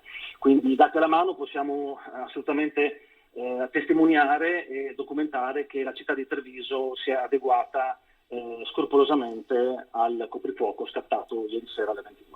Nel frattempo, mentre lei parlava, vedevamo le immagini che ci ha fornito proprio lei, la ringraziamo, insomma, delle telecamere posizionate proprio per anche rilevare i vari passaggi. Allora, ovviamente ieri era la prima notte, può essere anche che magari qualcuno per la prima notte abbia rispettato le regole. Ricordiamo quali sono le sanzioni per evitare che poi magari qualcuno come dire, molli la presa nelle prossime serate, perché il coprifuoco continua sostanzialmente sempre fino a nuovo ordine, insomma fino al 3 di dicembre almeno. Certo, allora le sanzioni sono quelle previste sempre, cioè la sanzione di 400 euro però a bordo di veicolo viene aumentata di 1/3, e naturalmente quindi bisogna stare molto attenti, perché i controlli naturalmente ci saranno sempre. Naturalmente i controlli vengono coordinati dalla prefettura, però diciamo che i 15-20 conducenti che abbiamo fermato questa notte erano tutte persone che tornavano dal lavoro, quindi avevano i presupposti di legge per spostarsi. Ricordiamo che per spostarsi dopo le 22 ci si può spostare o per motivi di lavoro, o per motivi di salute, o per motivi di assoluta necessità. Quindi queste sono le 3 condizioni per spostarsi, per cui l'utente che viene poi fermato da una forza di polizia dovrà attestare con la solita autocertificazione la motivazione del proprio spostamento, che poi naturalmente sarà vagliata dall'organo di polizia. È una domanda che fanno spesso e quindi la rigiriamo, anche è stata più volte spiegata. Non ho con me, perché non sono riuscito a stamparmi l'autocertificazione, mi devo spostare per lavoro o per quelle motivazioni. Le forze dell'ordine hanno una copia eventualmente da poter utilizzare?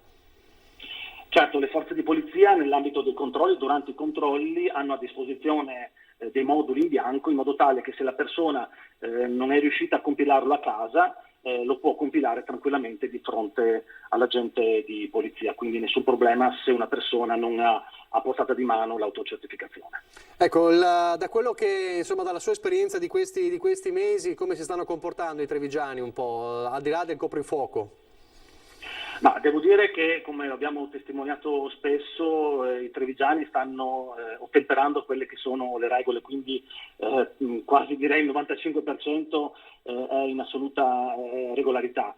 Diciamo che stiamo verificando ancora una volta la fatica però di indossare correttamente la mascherina, soprattutto da parte dei più giovani, quindi giovani che lasciano fuori il naso oppure tengono la mascherina sotto il mento. Giovani ovviamente stiamo parlando dai 14 ai 18 anni, quindi facciamo sempre opera di sensibilizzazione e di informazione, e ricordiamo un particolare che forse sfugge a moltissime persone, e cioè il fatto di fumare e tenere giù la mascherina non è una giustificazione, quindi chi sta fumando e abbassa la mascherina è passibile di sanzione. Questa è una cosa che molti ci hanno chiesto, quindi se dovessi fumare dove devo andare? Non devo fumare?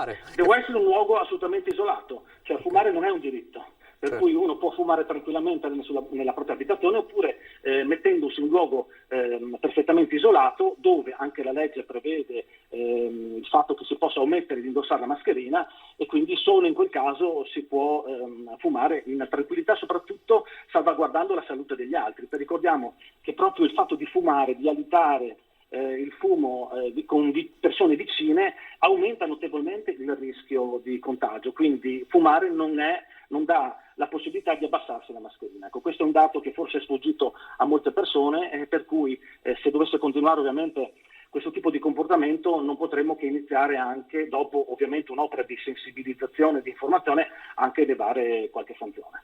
Peraltro insomma, se non si fuma è anche meglio per la salute propria, quindi diciamo così. Ultima cosa, quindi è importante, ha ribadito, perché noi vediamo magari spesso, no, le scene, le immagini di persone con le mascherine e uno dice, hanno le mascherine, però magari in metà non le usa correttamente, questo è molto importante. Sì, il portarla non correttamente significa come non averla, quindi non coprire il naso e non coprire addirittura naso e bocca è come non avere la mascherina, quindi si è passibili di questa sanzione di 400 euro. Quindi, come diciamo sempre, non sono le sanzioni che risolvono il problema, non è il blocchetto dell'agente di polizia che risolverà il problema, è il buonsenso e il rispetto delle regole da parte di tutti. Grazie davvero al comandante della Polizia Locale di Treviso, Andrea Gallo, lo lasciamo ai suoi impegni e buon lavoro anche per le prossime serate. Grazie. Grazie e buon lavoro a voi. Grazie. Allora, la pubblicità velocemente, poi avremo altri ospiti in studio, parleremo anche un po' di politica e di economia, il decreto ristori bis, e poi sentiremo subito dopo la pubblicità anche le parole raccolte da Lucio Zanato, le parole di Red Canzian, quindi torneremo brevemente a ricordare la morte di Stefano Dorazio.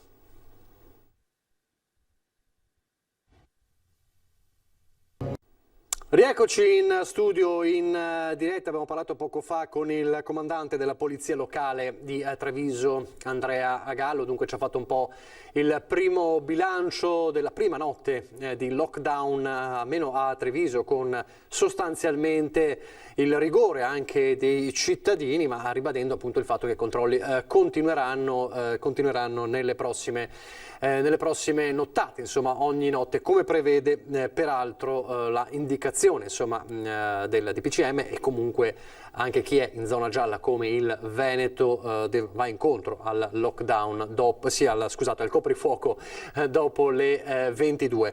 Torniamo a parlare di Stefano Dorazio. Abbiamo mostrato insomma all'inizio del nostro telegiornale di questa edizione straordinaria un po' il post di Red Canzian, anche vari messaggi di cordoglio non solo dal Veneto, anche artisti trevigiani, insomma Donatella Rettore, lo stesso Zaia. Abbiamo visto anche quel stralcio di 20:10 quando esattamente 2 anni fa, Stefano Dorazio era venuto proprio qui, in questo studio, conduceva Ferdinando Avarino e accanto a lui c'era Lucio Zanato per presentare quello che era il suo libro, in cui raccontava di quella vicenda del matrimonio, insomma lui che si era sposato dopo anni e anni insomma da single, e nel quale ripercorreva un po' anche la sua carriera con i Pooh. Abbiamo rivisto il sorriso, la simpatia di Stefano Dorazio, che purtroppo è morto nella tarda serata di ieri a Roma ed era ricoverato da una settimana con il coronavirus, con il Covid, che ha aggravato una situazione già difficile a livello sanitario. Era malato da un anno circa. La moglie insomma in queste ore racconta come si stava però riprendendo da tempo, e purtroppo il Covid diciamo ha aggravato la situazione, portandolo alla morte a 72 anni. Dicevamo il cordoglio ovviamente di tutto il Veneto, non solo perché tantissimi fan dei Pooh ovviamente si trovano anche qui, l'affetto è sempre stato molto forte, ma poi ovviamente perché a Treviso c'è Red Canzian, un altro dei componenti storici dei Pooh, e che proprio in queste ore ha rilasciato una lunga intervista al nostro Lucio Zanato, di cui sentiamo proprio un passaggio, e poi questa sera ovviamente integralmente. Sentiamo Red Canzian. Red Canzian, una notizia che lascia senza fiato. Una notizia come questa non si è mai preparati a dolori come questo, ma in questo caso è ancora più devastante, perché questa è una malattia bastarda che oltre al dolore della scomparsa di una persona che ami aggiunge la crudeltà del fatto di doverlo lasciare andare via da solo, di non potergli stringere una mano, di non poter avere il conforto delle persone che ami, e quindi è stato tutto così improvviso e brutto e anche crudele. Era una settimana che era ricoverato. Sì, era entrato giovedì notte della settimana scorsa, ma sembrava una febbre da influenza, poi chiaramente è risultato positivo al Covid e probabilmente il suo corpo era era più debole in questo momento, probabilmente il Covid ha trovato terreno fertile. L'ultima volta che hai parlato assieme a lui? Ma ci siamo scritti l'altro giorno, 10 giorni fa, per lavoro. A giugno era venuto a Milano in studio da me e io con lui ridevo sempre perché riusciva a mettere leggerezza anche nelle cose meno leggere. Era un uomo per bene, un uomo onesto, un uomo che davanti allo specchio non si raccontava le bugie, era molto onesto con se stesso e poi con gli altri, e quindi è una grandissima perdita. La mascherina, mi raccontavi prima, che era lì con te nel momento più difficile tuo. Ah sì, poi sapere che non poter andare da lui, e invece lui c'era quando io mi sono risvegliato nel 2015 in rianimazione dopo aver avuto l'intervento al cuore. C'era mia moglie, i miei figli e lui, con la mascherina e il cappellino, me lo ricordo ancora. Avrei voluto fare la stessa cosa. La commozione palpabile, insomma, di Red Canzian per un amico, insomma, 40 anni, 50 anni di avventure insieme, chiaramente non si cancellano così facilmente in poche ore, né è giusto, insomma. Allora vedremo poi tutta l'intervista questa sera nel corso del nostro telegiornale. Vedo già collegati i nostri ospiti. Allora parliamo anche un po' di politica e non solo, in attesa di avere con certezza tutte le indicazioni di questo decreto ristori bis, ma non parliamo solo di questo. Allora, Giacomo Possamai, buongiorno. Buongiorno. Partito Democratico, e poi Alberto Villanova della Lega, buongiorno. Buongiorno a voi. Siamo in attesa di collegarci anche con Erika Baldin del Movimento 5 Stelle, aspettiamo di capire, ma intanto possiamo già iniziare. Beh, intanto vi chiedo un commento ovviamente, insomma, alla morte di Stefano Dorazio. Giacomo. Ok, chi parte?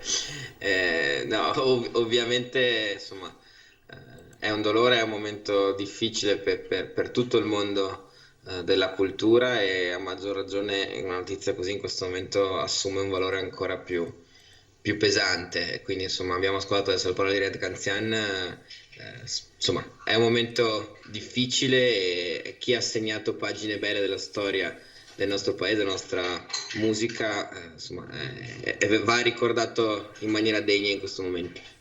Villanova.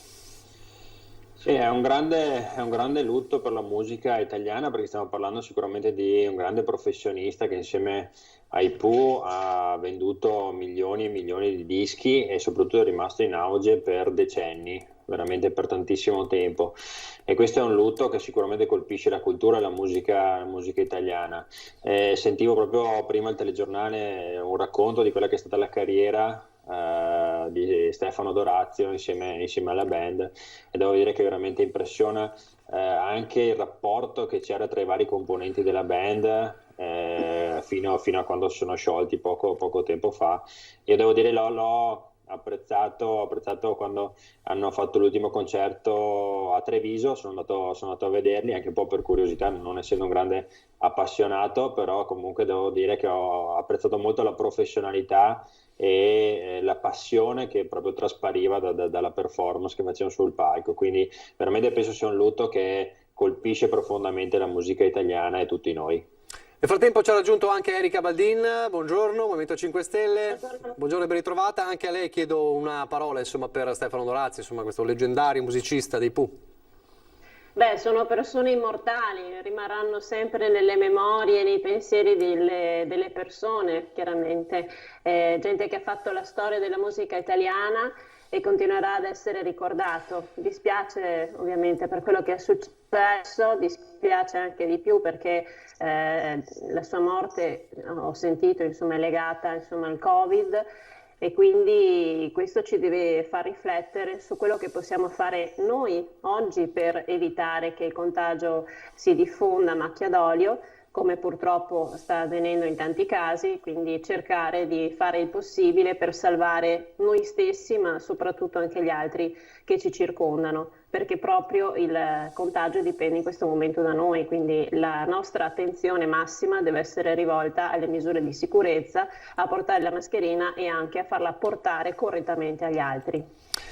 E questo insomma è sempre giusto come appello importante, insomma oggi Zaia ha ribadito insomma, che ci si avvicina, l'ho detto anche l'assessore Lazzarin, stiamo avvicinando alla fase 4, insomma entro la prima parte della prossima settimana alla fase 4 ospedaliera insomma del Veneto. Allora vediamo però, poi c'è l'altro fronte, insomma gli effetti del Covid sull'economia. Avete avuto modo di dare un'occhiata a quelle che sono le voci del decreto ristori bis e cosa ne pensate? Possa mai? Mi sembra che ci sia il tentativo, diciamo così, di dare una risposta rapida anche a categorie in realtà che a primavera non avevano avuto la possibilità di essere ristorati. Io faccio questo esempio concreto che non c'è nel decreto ristori bis, ma sul quale secondo me bisognerà intervenire. Ho amici ristoratori che a primavera non hanno ricevuto €1 per un motivo, perché sapete che hanno ricevuto soltanto i ristoratori che hanno avuto un buco, diciamo così, di più di un terzo del fatturato, magari hanno avuto invece che il 33, il 31% di mancanza di fatturato e non hanno ricevuto niente. Oggi il decreto ristori prevedeva il doppio nel caso dei ristoratori dell'indennizzo di primavera, però queste persone che hanno ricevuto niente a primavera rischiano di non ricevere niente neanche adesso, e magari invece a maggio e a marzo era stato un disastro per loro. Quindi bene la rapidità, siccome temo che ci porteremo avanti per mesi questa situazione, serve anche un principio di equità, cioè riguardare che cosa non ha funzionato a primavera e fare in modo che anche chi non ha ricevuto nulla riceva qualcosa, perché ieri Gualtieri annunciava che €1 miliardo è già stato erogato dalle casse dello Stato, bene, dopodiché, visto che, ripeto, secondo me non sarà una roba breve, uno dei criteri è non soltanto rapidi, ma anche che arrivino a tutti quelli che ne hanno bisogno. Villanova. Sì, io devo dire, oggi sono andato a incontrare dei ristoratori, dei baristi, e devo dire che la situazione è particolarmente difficile e potrebbe diventare drammatica nel prossimo futuro. Soprattutto per quanto riguarda l'occupazione, perché ricordiamo che questi baristi, questi ristoratori adesso dovranno inevitabilmente limitare il personale, dovranno limitare le spese, e quindi ci sarà una ricaduta sull'occupazione che sarà veramente pesante. E allora io vorrei che da questo decreto ristori che sta arrivando vengano corrette quelle che sono state delle storture che hanno portato al fatto di non riuscire a spendere tutti i soldi che erano stati stanziati nei passati decreti. Stiamo parlando di quello di maggio, di agosto e compagnia, perché se noi andiamo a vedere i ristori che sono stati approvati, vediamo che in uno degli articoli si dice che i fondi utilizzati sono fondi che vengono recuperati perché non sono stati spesi quelli che erano stati destinati in primavera, quindi vuol dire che o erano indirizzati male, oppure la gente non ha potuto, gli imprenditori non hanno potuto prendere questi soldi perché c'erano delle esigenze dal punto di vista burocratico, delle richieste dal punto di vista burocratico che non li facevano diventare impossibili da avere. Adesso non c'è più tempo da perdere, perché se nella prima ondata in qualche modo gli imprenditori, le partite IVA, i ristoratori, gli esercenti avevano comunque la possibilità in qualche modo di assorbire il colpo, adesso arrivano già fiaccati dalla prima ondata, arrivano fiaccati e col fiato corto dal punto di vista anche di quella che è la sostenibilità economica della situazione, e quindi servono ristori che siano veloci, facili e che soprattutto vadano a tamponare questa emorragia che si avrà dal punto di vista dell'occupazione, perché se da un lato abbiamo il blocco dei licenziamenti, dall'altro però vanno a scadere tanti contratti a tempo determinato o che inevitabilmente porteranno ad un aumento della disoccupazione nel breve periodo, con tensioni sociali. Quindi io penso che adesso ci sia sicuramente l'emergenza sanitaria in primo piano, ma ci deve essere anche l'emergenza economica e sociale sullo stesso livello, perché stiamo affrontando veramente un periodo che potenzialmente può diventare esplosivo. Maldini, l'accusa che viene spesso mossa al governo è di rincorrere il virus con appunto i lockdown, con i provvedimenti. Vediamo che in tutta Europa, quantomeno in tutto il mondo, ci si sta attrezzando con le stesse misure, perché proprio il lockdown serve ad evitare i maggiori assembramenti, che sono questi insomma la causa principale del contagio, insomma della diffusione di questo contagio, e quindi si cerca di fare il possibile per evitare ammassamenti di persone che potrebbero rendere pericoloso, che potrebbero essere pericolosi per la salute di tutti noi. In questo decreto ultimo di ulteriori 2,5 miliardi sono stati potenziati anche delle misure per i mezzi di trasporto che, come ho detto più volte, sono lì il vero nodo critico, è proprio quello. Sono circa 300 milioni per il trasporto pubblico, da quello che si è potuto evincere. Esattamente, già qualcosa era stato fatto prima, oggi un ulteriore potenziamento credo che sia molto utile, perché è lì che, come dicevo appunto, si annida il vero nodo critico di tutta la faccenda, è lì che bisogna porre la maggiore attenzione, perché io vivo qui in provincia di Venezia e vedo insomma quello che avviene all'interno dei vaporetti, dei bus, quindi anche la misura del 50% è sicuramente utile, però in questi giorni è anche successo che delle persone sono rimaste a piedi proprio perché non si poteva caricarne di più all'interno dei bus, per cui ecco, questa è una misura assolutamente sacrosanta. Detto questo, anche quello che appunto diceva il collega Villanova è sacrosanto, ovvero pensare a ulteriori contributi per i commercianti e tutte quelle attività che purtroppo in questi giorni sto riscontrando, stanno avendo delle difficoltà proprio legate al Covid. Ci sono state delle chiusure ed è evidente insomma qual è la motivazione, per cui ecco, come dicevo anche all'inizio, sta a noi adesso fare il massimo per proteggere sia dal punto di vista sanitario sia dal punto di vista economico le nostre attività e il nostro paese. Questo dipenderà molto da noi, quindi veramente dobbiamo fare attenzione proprio per cercare di non far precipitare una situazione economica che, come si diceva anche dal punto di vista occupazionale, fa paura sinceramente, però penso che tutto quello che si poteva fare è stato fatto, e questo è un ulteriore decreto a prova di quella che è sicuramente la buona volontà di questo governo. Penso ce ne saranno anche altri per far fronte con misure d'urgenza a una situazione che è una vera emergenza mondiale, quindi ricordiamolo, non si può combattere una guerra mondiale con delle misure ordinarie, bisogna utilizzare tutti i mezzi, quindi mezzi straordinari, una grande potenza di fuoco a livello economico, e speriamo che presto questo virus possa sparire e riportarci alla serenità e alla normalità degli altri anni. Ecco, giro anche la domanda a Possamai sulla questione delle misure. La sensazione insomma, che si è avuta da più parti, soprattutto negli ultimi tempi, è di tante misure che vengono prese, lo diceva anche l'immunologa Viola, forse troppo velocemente senza attendere i risultati, forse con l'ansia di vedere quello che accade in Europa, e quindi DPCM che si sommano a DPCM, e molti dicono perché non farne uno magari anche forte, ma che dia la sensazione di una cosa a lungo termine piuttosto che lo stillicidio dei DPCM.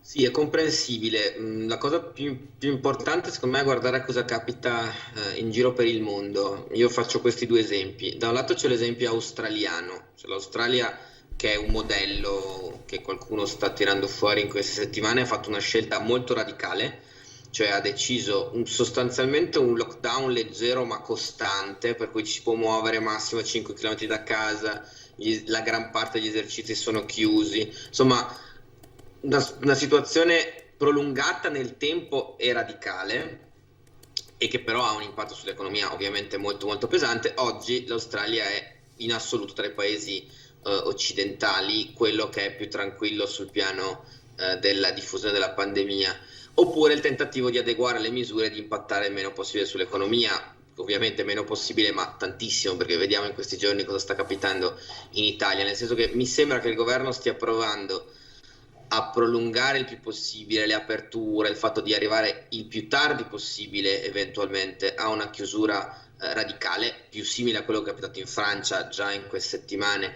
e in parte a quello che sta capitando sia in Germania che in Gran Bretagna. Quindi credo che il tentativo sia di non dare un colpo fortissimo. È evidente che dipenderà molto da come vanno le prossime settimane, lo si diceva anche in questi giorni, l'ha detto anche Zai in conferenza stampa in questi giorni, e cioè se davvero riusciamo a mantenere la curva, o meglio ad abbassare la curva nelle prossime settimane, potremmo proseguire così, potremmo mantenere un lockdown super leggero come quello che stiamo vivendo, altrimenti temo che anche in Italia si vada nella direzione di misure molto più pesanti, cioè il rischio dell'Italia zona rossa esiste fra qualche settimana.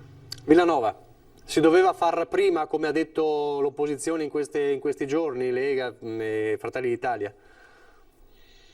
Ma io credo che la cosa che abbia dato più problemi, perché non si può parlare di fastidio, qui stiamo parlando proprio di problemi, sia il fatto di avere questa costante incertezza che deriva dall'applicazione di nuovi DPCM con scadenza molto breve, no? Abbiamo visto 3-4 DPCM nel giro di 3 settimane. Allora soprattutto c'è questo vizio ormai che penso esista solo in Italia, di avere le bozze di DPCM che iniziano a girare già 2 o 3 giorni prima. Iniziano a girare su WhatsApp, iniziano a girare sui social, iniziano a crearsi questi dubbi negli imprenditori, in chi non sa ancora se il lunedì apre o no la propria attività. In cui abbiamo visto questa settimana si doveva arrivare giovedì, dopo è arrivato venerdì e la gente non sapeva se la propria regione era in fascia gialla, in fascia rossa, in fascia arancione, e questo continuo stillicidio di DPCM, di misure che arrivano preannunciate dalle bozze di decreto, secondo me stanno creando dei danni molto importanti a quella che è l'economia, ma anche alla tenuta sociale e la tenuta psicologica, che non è un fatto secondario, no? E adesso purtroppo ci troviamo in questa situazione, quindi dobbiamo in qualche modo adeguarci a quelle che sono le indicazioni. Per fortuna il Veneto è ancora in zona gialla e questo è un qualcosa per cui tutti quanti dobbiamo lottare, cioè dobbiamo lottare per fare in modo che il Veneto non passi in zona arancione e in zona rossa. Per fare questo dobbiamo adeguarci a quelle che sono le regole che abbiamo conosciuto, la mascherina prima di tutto. Oggi il governatore l'ha sottolineato in maniera molto, molto importante e ha sottolineato anche un'altra cosa che secondo me va ricordata, cioè che in queste settimane abbiamo avuto anche un'onda di negazionismo, no? Di dire no, il Covid non esiste, non è vero che c'è pressione sugli ospedali. Abbiamo visto tutti quanti anche video che arrivano da altre regioni dove si dice gli ospedali sono vuoti, i pronto soccorso sono vuoti. Adesso iniziamo a vedere che la situazione sta diventando pesante nei nostri ospedali, sta diventando pesante nei reparti clinici e sta peggiorando, anche se con un andamento meno rapido rispetto alla primavera, anche nelle terapie intensive. Vediamo che nei nostri paesi iniziano ad esserci diverse persone che sono positive e che magari sono ricoverate, e questo fa anche capire che tutta quell'ondata di negazionismo, oppure di chi si muoveva contro le mascherine, contro i distanziamenti, contro queste misure, forse è il caso che adesso si metta da parte e si guardi bene in faccia la realtà delle cose. Allora, se vogliamo continuare ad avere un po' di libertà e vogliamo che i nostri esercizi commerciali, i nostri bar possano continuare perlomeno a lavorare un po', questo è compito di tutti, fare in modo di portare avanti queste misure che tutto sommato sono più che sopportabili, come la mascherina e il lavaggio delle mani e il distanziamento, per fare in modo che non si peggiori. Se posso tornare brevemente sulla parte economica, c'è un'altra questione che va affrontata secondo me. Ho visto che è stata richiamata nel decreto ristori e in quello che sono la bozza che sta girando anche sui giornali, è il fatto delle scadenze fiscali. Allora, noi sappiamo che novembre è un mese molto delicato per le scadenze fiscali, e lo dico da partita IVA, cioè ci sono gli acconti, ci sono IRPEF, IRES, abbiamo IMU e quant'altro che arrivano. Ho visto che viene prorogata la scadenza, quindi andrà in primavera la scadenza. Ma prorogare la scadenza vuol dire che alla fine si dovrà comunque pagare l'importo dell'acconto, che viene calcolato non certo su quello che è il bilancio che si andrà a fare l'anno prossimo, ma viene calcolato su una stima rispetto al bilancio passato. Quindi voglio dire, rinviare queste scadenze a marzo, quindi dopo un inverno in cui le nostre imprese, le nostre attività non faranno fatturato, ne faranno veramente poco, vuol dire creare un altro collo di bottiglia dove molte delle nostre aziende, delle nostre partite IVA andranno a schiantarsi.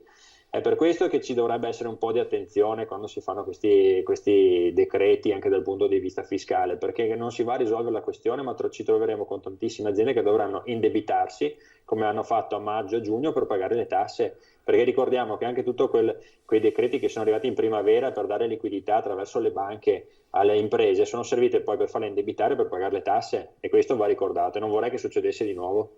Quindi lei dice è un posticipare il problema? Si posticipa il problema, ma sarà un problema, io capisco se avessimo le aziende, le imprese, le partite IVA che da adesso a marzo continuano a lavorare, quindi possono fare fatturato e possono avere margine anche, ma stiamo prorogando delle scadenze fiscali per aziende che probabilmente non lavoreranno o saranno chiuse. Allora come pagheranno le tasse che vengono posticipate da novembre a marzo, se marzo sarà la scadenza, se non fanno fatturato in questo periodo? Cioè questo non è un problema da poco, ci troveremo con le e dopo dovranno pagare a giugno un'altra scadenza importante a livello fiscale, quindi nel giro di 3 mesi dovranno pagare veramente degli importi importanti. Quindi secondo me anche nel momento in cui si vanno a fare queste norme che vanno a prorogare, si danno un po' di ristoro, un po' di ossigeno al momento, però prima o poi arriveranno i nodi al pettine e lì sarà veramente grave la situazione. Allora, possa mai Baldin su questo, prima possa mai, serve una cosa più strutturale e non diciamo un cerotto, questo sostanzialmente dice Villanova, un cerotto che poi non servirà.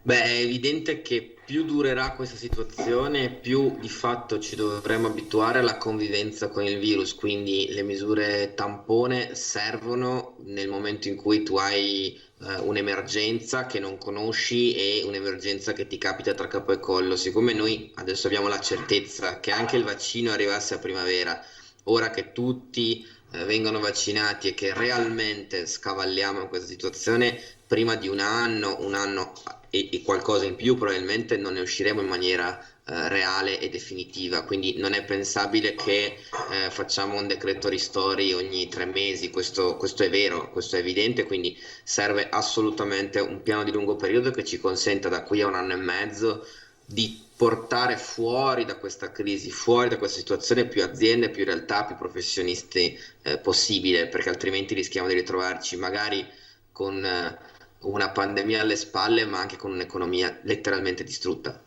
Baldin.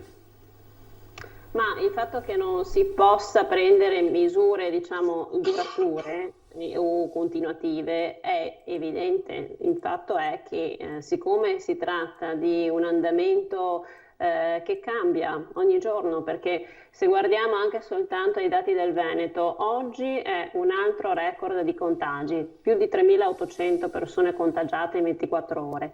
Quindi è evidente che non si può pensare oggi di fare un decreto che possa essere valevole per i prossimi mesi, il prossimo anno. Quindi sono tutte misure temporanee che vanno a sanare, a tamponare una situazione difficilissima, e si vedrà poi nel proseguio se ci sono le condizioni per mantenere quelle misure o se è il caso di rivederle, modificarle, ampliarle o diminuirle, insomma, si spera, in base sempre a quella che è la condizione attuale, perché il problema principale, e lo hanno sottolineato ormai tutti, e quindi questo è un appello che faccio a chi oggi non utilizza correttamente la mascherina o addirittura nega l'esistenza del virus, che spero insomma siano la minor parte della nostra regione. Il problema principale, come viene spesso sottolineato anche oggi in conferenza stampa, è quello degli ospedali che in questo periodo, da oggi, devono sospendere tutta quella che non è un'attività d'urgenza.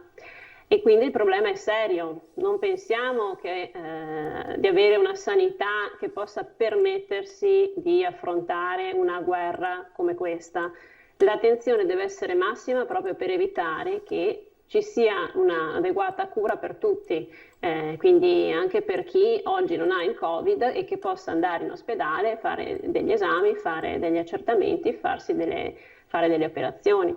Questo è il problema principale, quindi anche le scene che abbiamo visto, immagini di manifestazioni, di gente ammassata con la mascherina abbassata o addirittura in certi casi inesistente, sono immagini che fanno malissimo a tutti noi, male alla nostra economia e anche, diciamo, non danno un'immagine benevola del nostro Veneto e delle nostre attività, dei nostri professionisti che invece hanno merito e hanno, diciamo, il diritto di non veder lesa la loro immagine. Purtroppo per colpa di pochi si rischia di fare un danno per la stragrande maggioranza del paese. Allora direi facciamo così, assumo ancora un blocco di pubblicità, mandiamo la pubblicità, poi torniamo in studio, vorrei parlare anche di scuola, vi faccio vedere un servizio di Padova, della nostra redazione di Padova, che ci ha raccontato una sorta di protesta particolare, non solo di ragazzi ma anche di insegnanti. Ieri hanno fatto lezione a distanza ma in cortile. Allora la pubblicità e poi andiamo direttamente col servizio e poi lo commentiamo. Lezione all'aperto, a distanza, dentro la scuola chiusa. Per dire che la scuola ha il suo perché solo in presenza. Genitori, studenti e docenti delle superiori lo dicono senza mezzi termini al governo e chiamano in causa anche la regione, mettendosi a studiare a distanza nel cortile del liceo Fusinato chiuso. In questo momento la didattica a distanza non è il dispositivo accettabile perché non garantisce il diritto allo studio a tutte e tutti, anzi lo toglie perché come abbiamo visto durante la didattica a distanza da marzo in poi è aumentato del 20% le percentuali di dispersione scolastica. È assurdo chiudere le scuole quando le scuole erano l'unico luogo in cui c'erano dei protocolli ben definiti e soprattutto era l'unico luogo in cui era possibile fare test e tracciare il contagio. Oggi le scuole vengono chiuse per alleggerire le ULSS, per alleggerire i trasporti. Questo non è accettabile. La scuola sta pagando problemi esterni che vengono dall'esterno della scuola. Sappiamo tutti che nel momento in cui la regione ha deciso a settembre che negli autobus poteva starci fino all'80% delle persone, qui si è creata la premessa perché il virus si espandesse. Perché non si può fare lavoro di questo tipo con dei ragazzi che sono a distanza e che hanno una connessione estremamente precaria e che delle volte non ti rispondono, perché io ne ho esperienza. Guardi, io mi limito a dire una cosa di questo genere. Parlano tanto di didattica digitale integrata. Noi abbiamo una rete digitale che è al 25° posto su 27 per quanto riguarda l'Unione Europea. Allora, insomma, parole forti anche per cui non solo i ragazzi che hanno protestato, ma anche i genitori e anche gli insegnanti. Allora, possa mai? Il problema c'è, il problema esiste, come se ne esce? Perché da una parte c'è la necessità evidentemente di usufruire della didattica a distanza, ma non c'è il mezzo e c'è chi dice la scuola forse era il minore dei problemi. È evidente che il problema c'è e che in realtà la scuola non era il problema è tutto ciò che si fa per andare a scuola. Mi immagino gli spostamenti sui bus, mi immagino i ragazzi prima e dopo la scuola quando stanno insieme e ovviamente magari stando insieme fuori dalla scuola non è che sono a distanza come nei banchi. È lo stesso tema di teatri, cinema, cioè perché in tutta Europa, non in Italia, in tutta Europa i teatri e i cinema vengono chiusi, non perché il teatro e il cinema siano luoghi di contagio, perché non lo sono più, sicuramente più di tanti altri posti, ma perché per andare al teatro o al cinema magari andiamo in macchina in 3 o in 4, stiamo fuori dal teatro, dal cinema a chiacchierare, lo facciamo troppo vicini, insomma il problema è lo spostamento, il problema è che in questo momento storico evidentemente è quello che dice il governo, ma è quello che viene detto da tutte le parti, a parte che per andare a lavorare riduciamo gli spostamenti, questo è il punto. Allora, sulla scuola questa è stata la motivazione che ha portato a chiudere, o meglio a optare per la didattica a distanza dalla seconda media in poi e ovviamente anche per le classi superiori. È evidente che è un problema, nel senso che oggi la questione è come i ragazzi si collegano, lo diceva bene l'insegnante nel servizio. Questo è un paese profondamente diseguale sia nelle possibilità di accedere a internet, di accedere alla connessione, sia nella strumentazione, perché ci sono famiglie che magari hanno 2 figli e non hanno 2 computer, 2 tablet o 4 computer per farli accedere tutti alle lezioni. Quindi rientra nel discorso di prima, se davvero abbiamo davanti un tempo lungo di convivenza con il virus in cui magari a cicli alterni, ma si tornerà ad avere didattica a distanza, uno degli elementi fondamentali è dare a tutti la possibilità di accedere a questa didattica a distanza, quindi c'è un problema da un lato di connessione e dall'altro di strumentazione. Chi non ha la possibilità di permettersi o chi non ha in questo momento la disponibilità di device per connettersi deve avere da parte pubblica, da parte dello Stato sicuramente, la possibilità di avere i mezzi per farlo, altrimenti rischiamo di avere classi in cui c'è chi va avanti perché ha i mezzi economici per farlo e chi resta indietro perché non si può connettere, quindi neanche la didattica a distanza lo può aiutare. Villanova. Sì, la questione è che guardando anche proprio i dati dell'epidemia, l'andamento dell'epidemia, è abbastanza evidente che la ripartenza della seconda ondata è stata caratterizzata da un sovrapporsi tra quella che è l'inizio delle scuole e diciamo proprio l'aumento di questa curva verso l'alto. Allora, sicuramente non è l'aula il posto dove parte il contagio, perché bene o male in aula le regole vengono rispettate, no? Però abbiamo, penso tutti quanti, visto le scene delle fermate degli autobus o dei ragazzi fuori da scuola, dove effettivamente, soprattutto nelle fasce dei ragazzi più grandi, cioè quindi stiamo parlando dei ragazzi delle superiori, dove abbiamo visto queste scene dove nessuno portava la mascherina o tutti quanti la portavano sul mento, o sicuramente la maggior parte.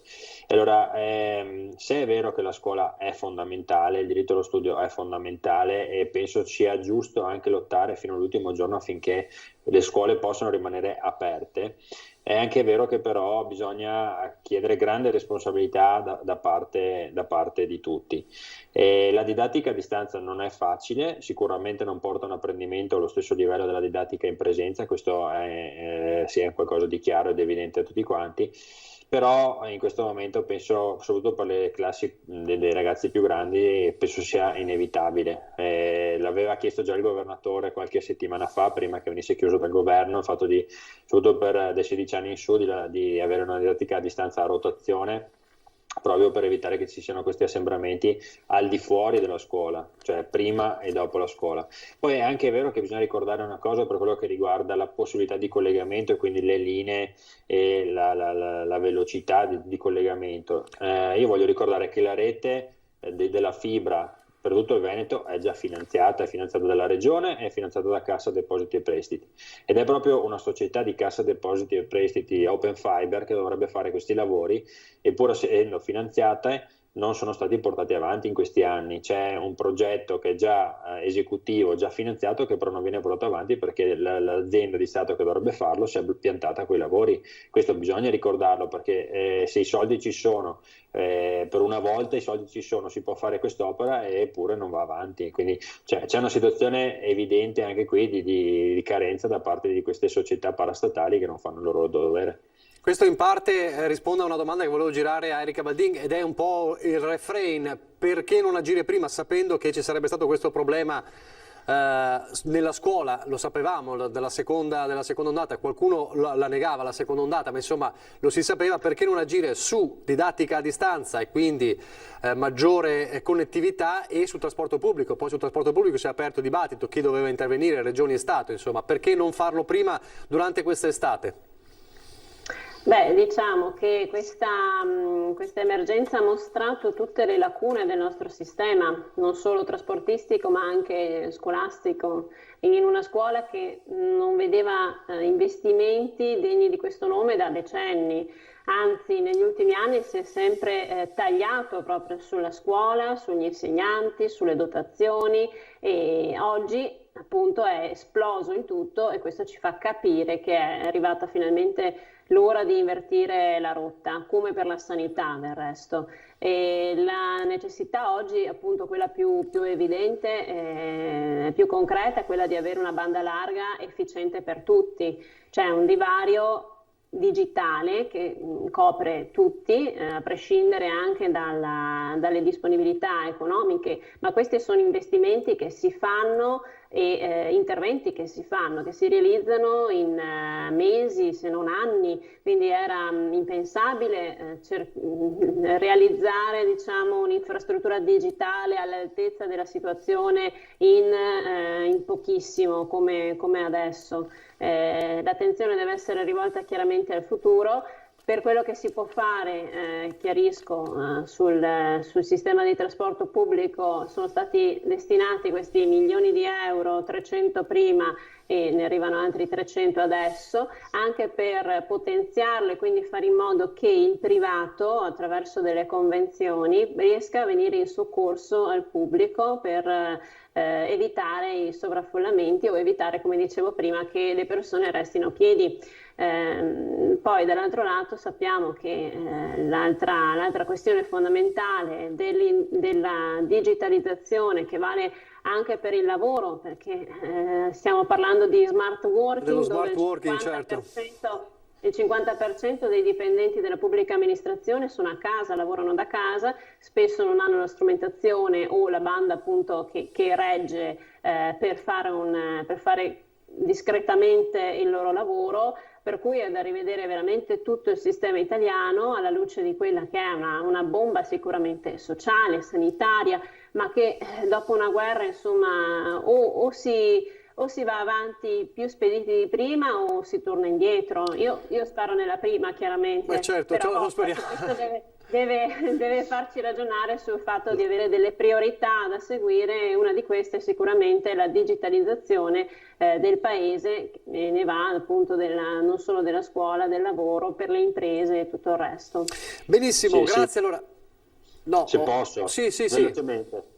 Sì, è anche vero però che adesso stiamo assistendo proprio in questi giorni però a come sono stati spesi anche i soldi sui trasporti, perché allora se il modo di spendere i soldi per i trasporti sono il bonus monopattini con il click day di questi giorni, allora io voglio ricordare che dei soldi che sono stati destinati alle regioni per i trasporti non sono stati destinati per aumentare le corse, ma sono stati destinati per andare a coprire le perdite delle aziende di trasporto pubblico locale. Cioè, per quello che riguarda gli investimenti per aumentare le corse, aumentare i mezzi, in questo periodo è stata solo la regione a mettere 8 milioni di euro, mentre non sono arrivati fondi dallo Stato. Questo bisogna ricordarlo, cioè se i 120 milioni di euro che in questi giorni vengono destinati a biciclette elettriche e monopattini fossero stati divisi anche per tutte le regioni, però fossero almeno andati per dare qualche mezzo in più, probabilmente ci troveremo in una situazione diversa.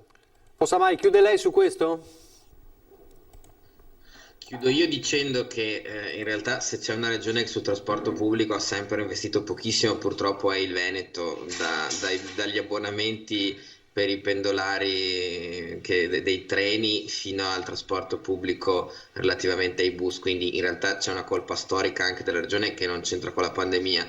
Dopodiché il punto è molto semplice, l'investimento sui trasporti non si può fare in questa fase, nel senso che in questa fase il primo punto è coprire le perdite enormi, su questo Villanova ha perfettamente ragione, delle reti di trasporto, e però tenere bene a mente di cosa è capitato, di cosa sta capitando in questi mesi, per ricordarci che l'investimento sul trasporto pubblico è fondamentale in una regione, in un territorio che vuole muoversi con mezzi alternativi all'automobile. Solo se ha 10 secondi di replica, Villanova, se ha 10 secondi, perché devo andare in pubblicità. Ma non certo con i monopattini di Toninelli, permettetemi, cioè i 120 milioni che vanno ai monopattini di Toninelli, permettetemi, che sono una bestemmia in questo periodo. Baldin, la vedo perplessa, facciamo chiudere a lei, va. Ho letto insomma dei dati che riguardano la possibilità appunto di utilizzare mezzi privati per venire in soccorso al pubblico, e in tante regioni, mi pare, 120 milioni non sono stati utilizzati per far fronte all'emergenza. Quindi adesso non so come sia messo il Veneto da questo punto di vista, però sicuramente ci sono tante regioni che non hanno utilizzato i soldi del governo per far fronte a un'emergenza nel trasporto pubblico. Devo chiudere perché la pubblicità è una mannaia. Allora io ringrazio Giacomo Possamai, Alberto Villanova, Erika Baldin per essere stati con noi, insomma, per parlare un po' di questa situazione. Grazie davvero. L'ultima notizia che vi do: 2 giovani, di cui un minorenne, multati la scorsa notte dalla polizia per aver violato il coprifuoco disposto dall'ultimo DPCM a Mestre. Sono stati notati da una volante della questura alle 2 della scorsa notte mentre camminavano per le vie deserte della città. Alla vista degli agenti hanno tentato la fuga e a bordo di un'auto che nella partenza è stata danneggiata sono stati bloccati e sanzionati dalla polizia. Vi lascio alle previsioni del tempo e poi questa sera a partire dalle 18:30 la nostra informazione con il TG del Veneto. Parleremo anche molto del dolore, un po' di tutto il Veneto, del mondo della cultura e dello spettacolo, ovviamente a partire da un affranto, l'abbiamo visto nell'intervista un'ora fa circa, un affranto Red Canzian per la morte di Stefano Dorazio. Il meteo e poi alle 18:30 il TG del Veneto.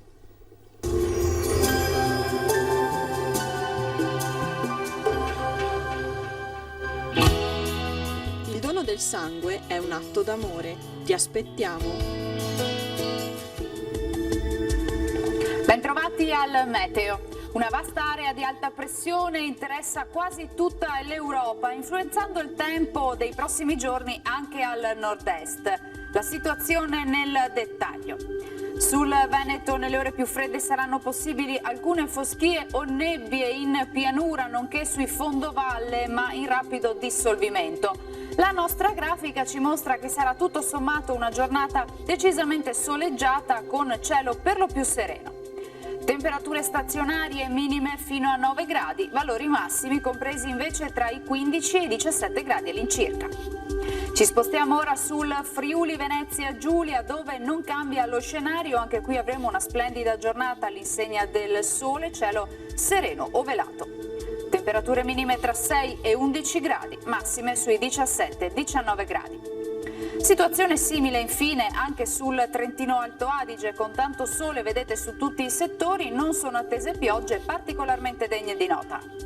Temperature minime sui 5-6 gradi, massime sui 17 all'incirca. Dal meteo per ora è tutto, io vi auguro un buon proseguimento in compagnia di Antenna 3.